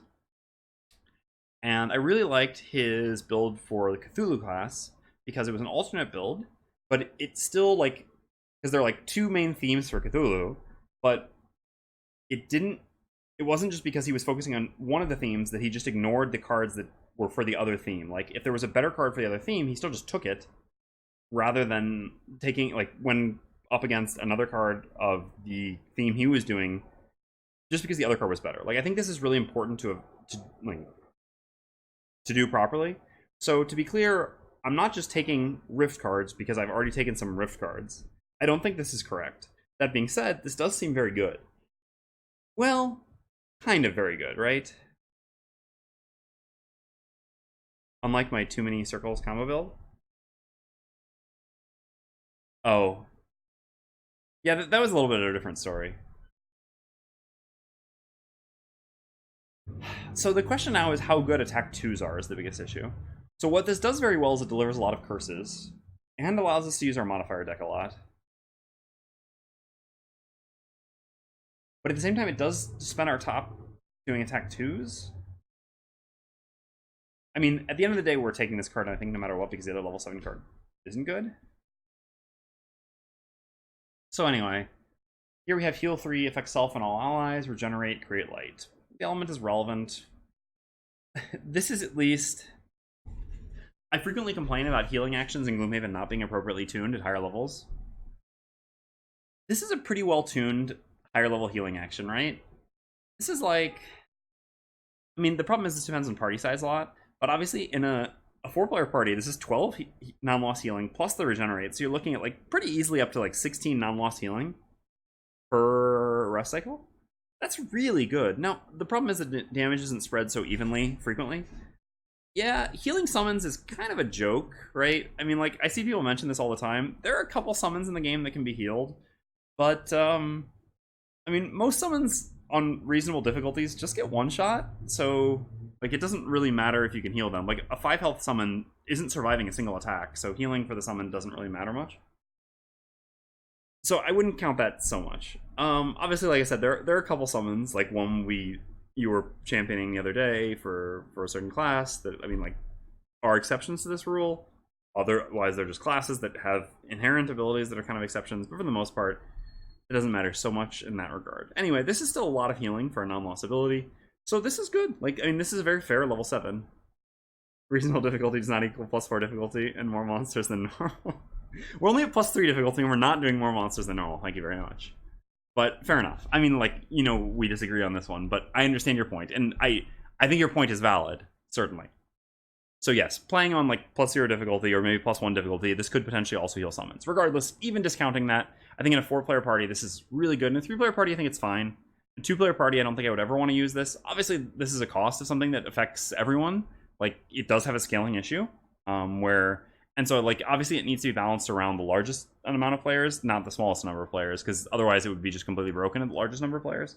Anyway, all this to say, I think Curative Flux top is good. Big issue with this card, once again, is the bottom. So, stun target all enemies within range 3. This is a pretty crazy loss. Last week, I kept a 2-health Scoundrel Ring summoned, 14 turns alive. Yeah. So... this is a really, really powerful loss.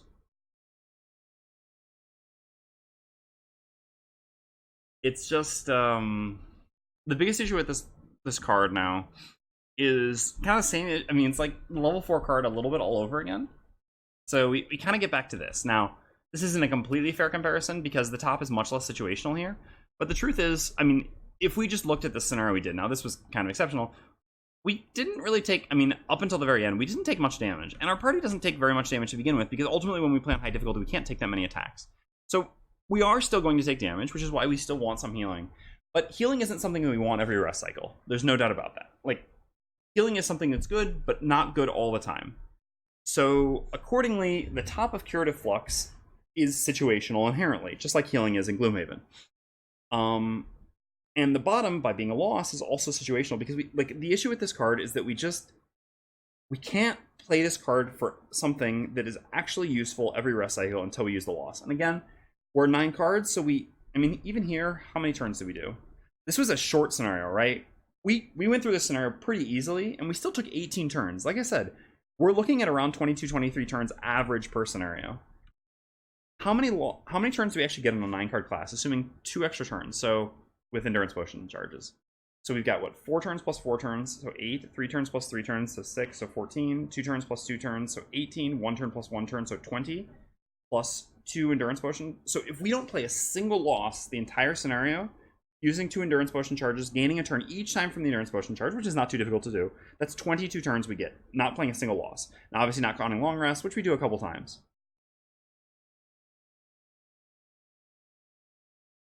I mean, again, Marcel, like, I'm not taking this bait. I don't consider playing on +0 or +1 difficulty to be challenging, so I don't really care what is and isn't good on +0 or +1 difficulty.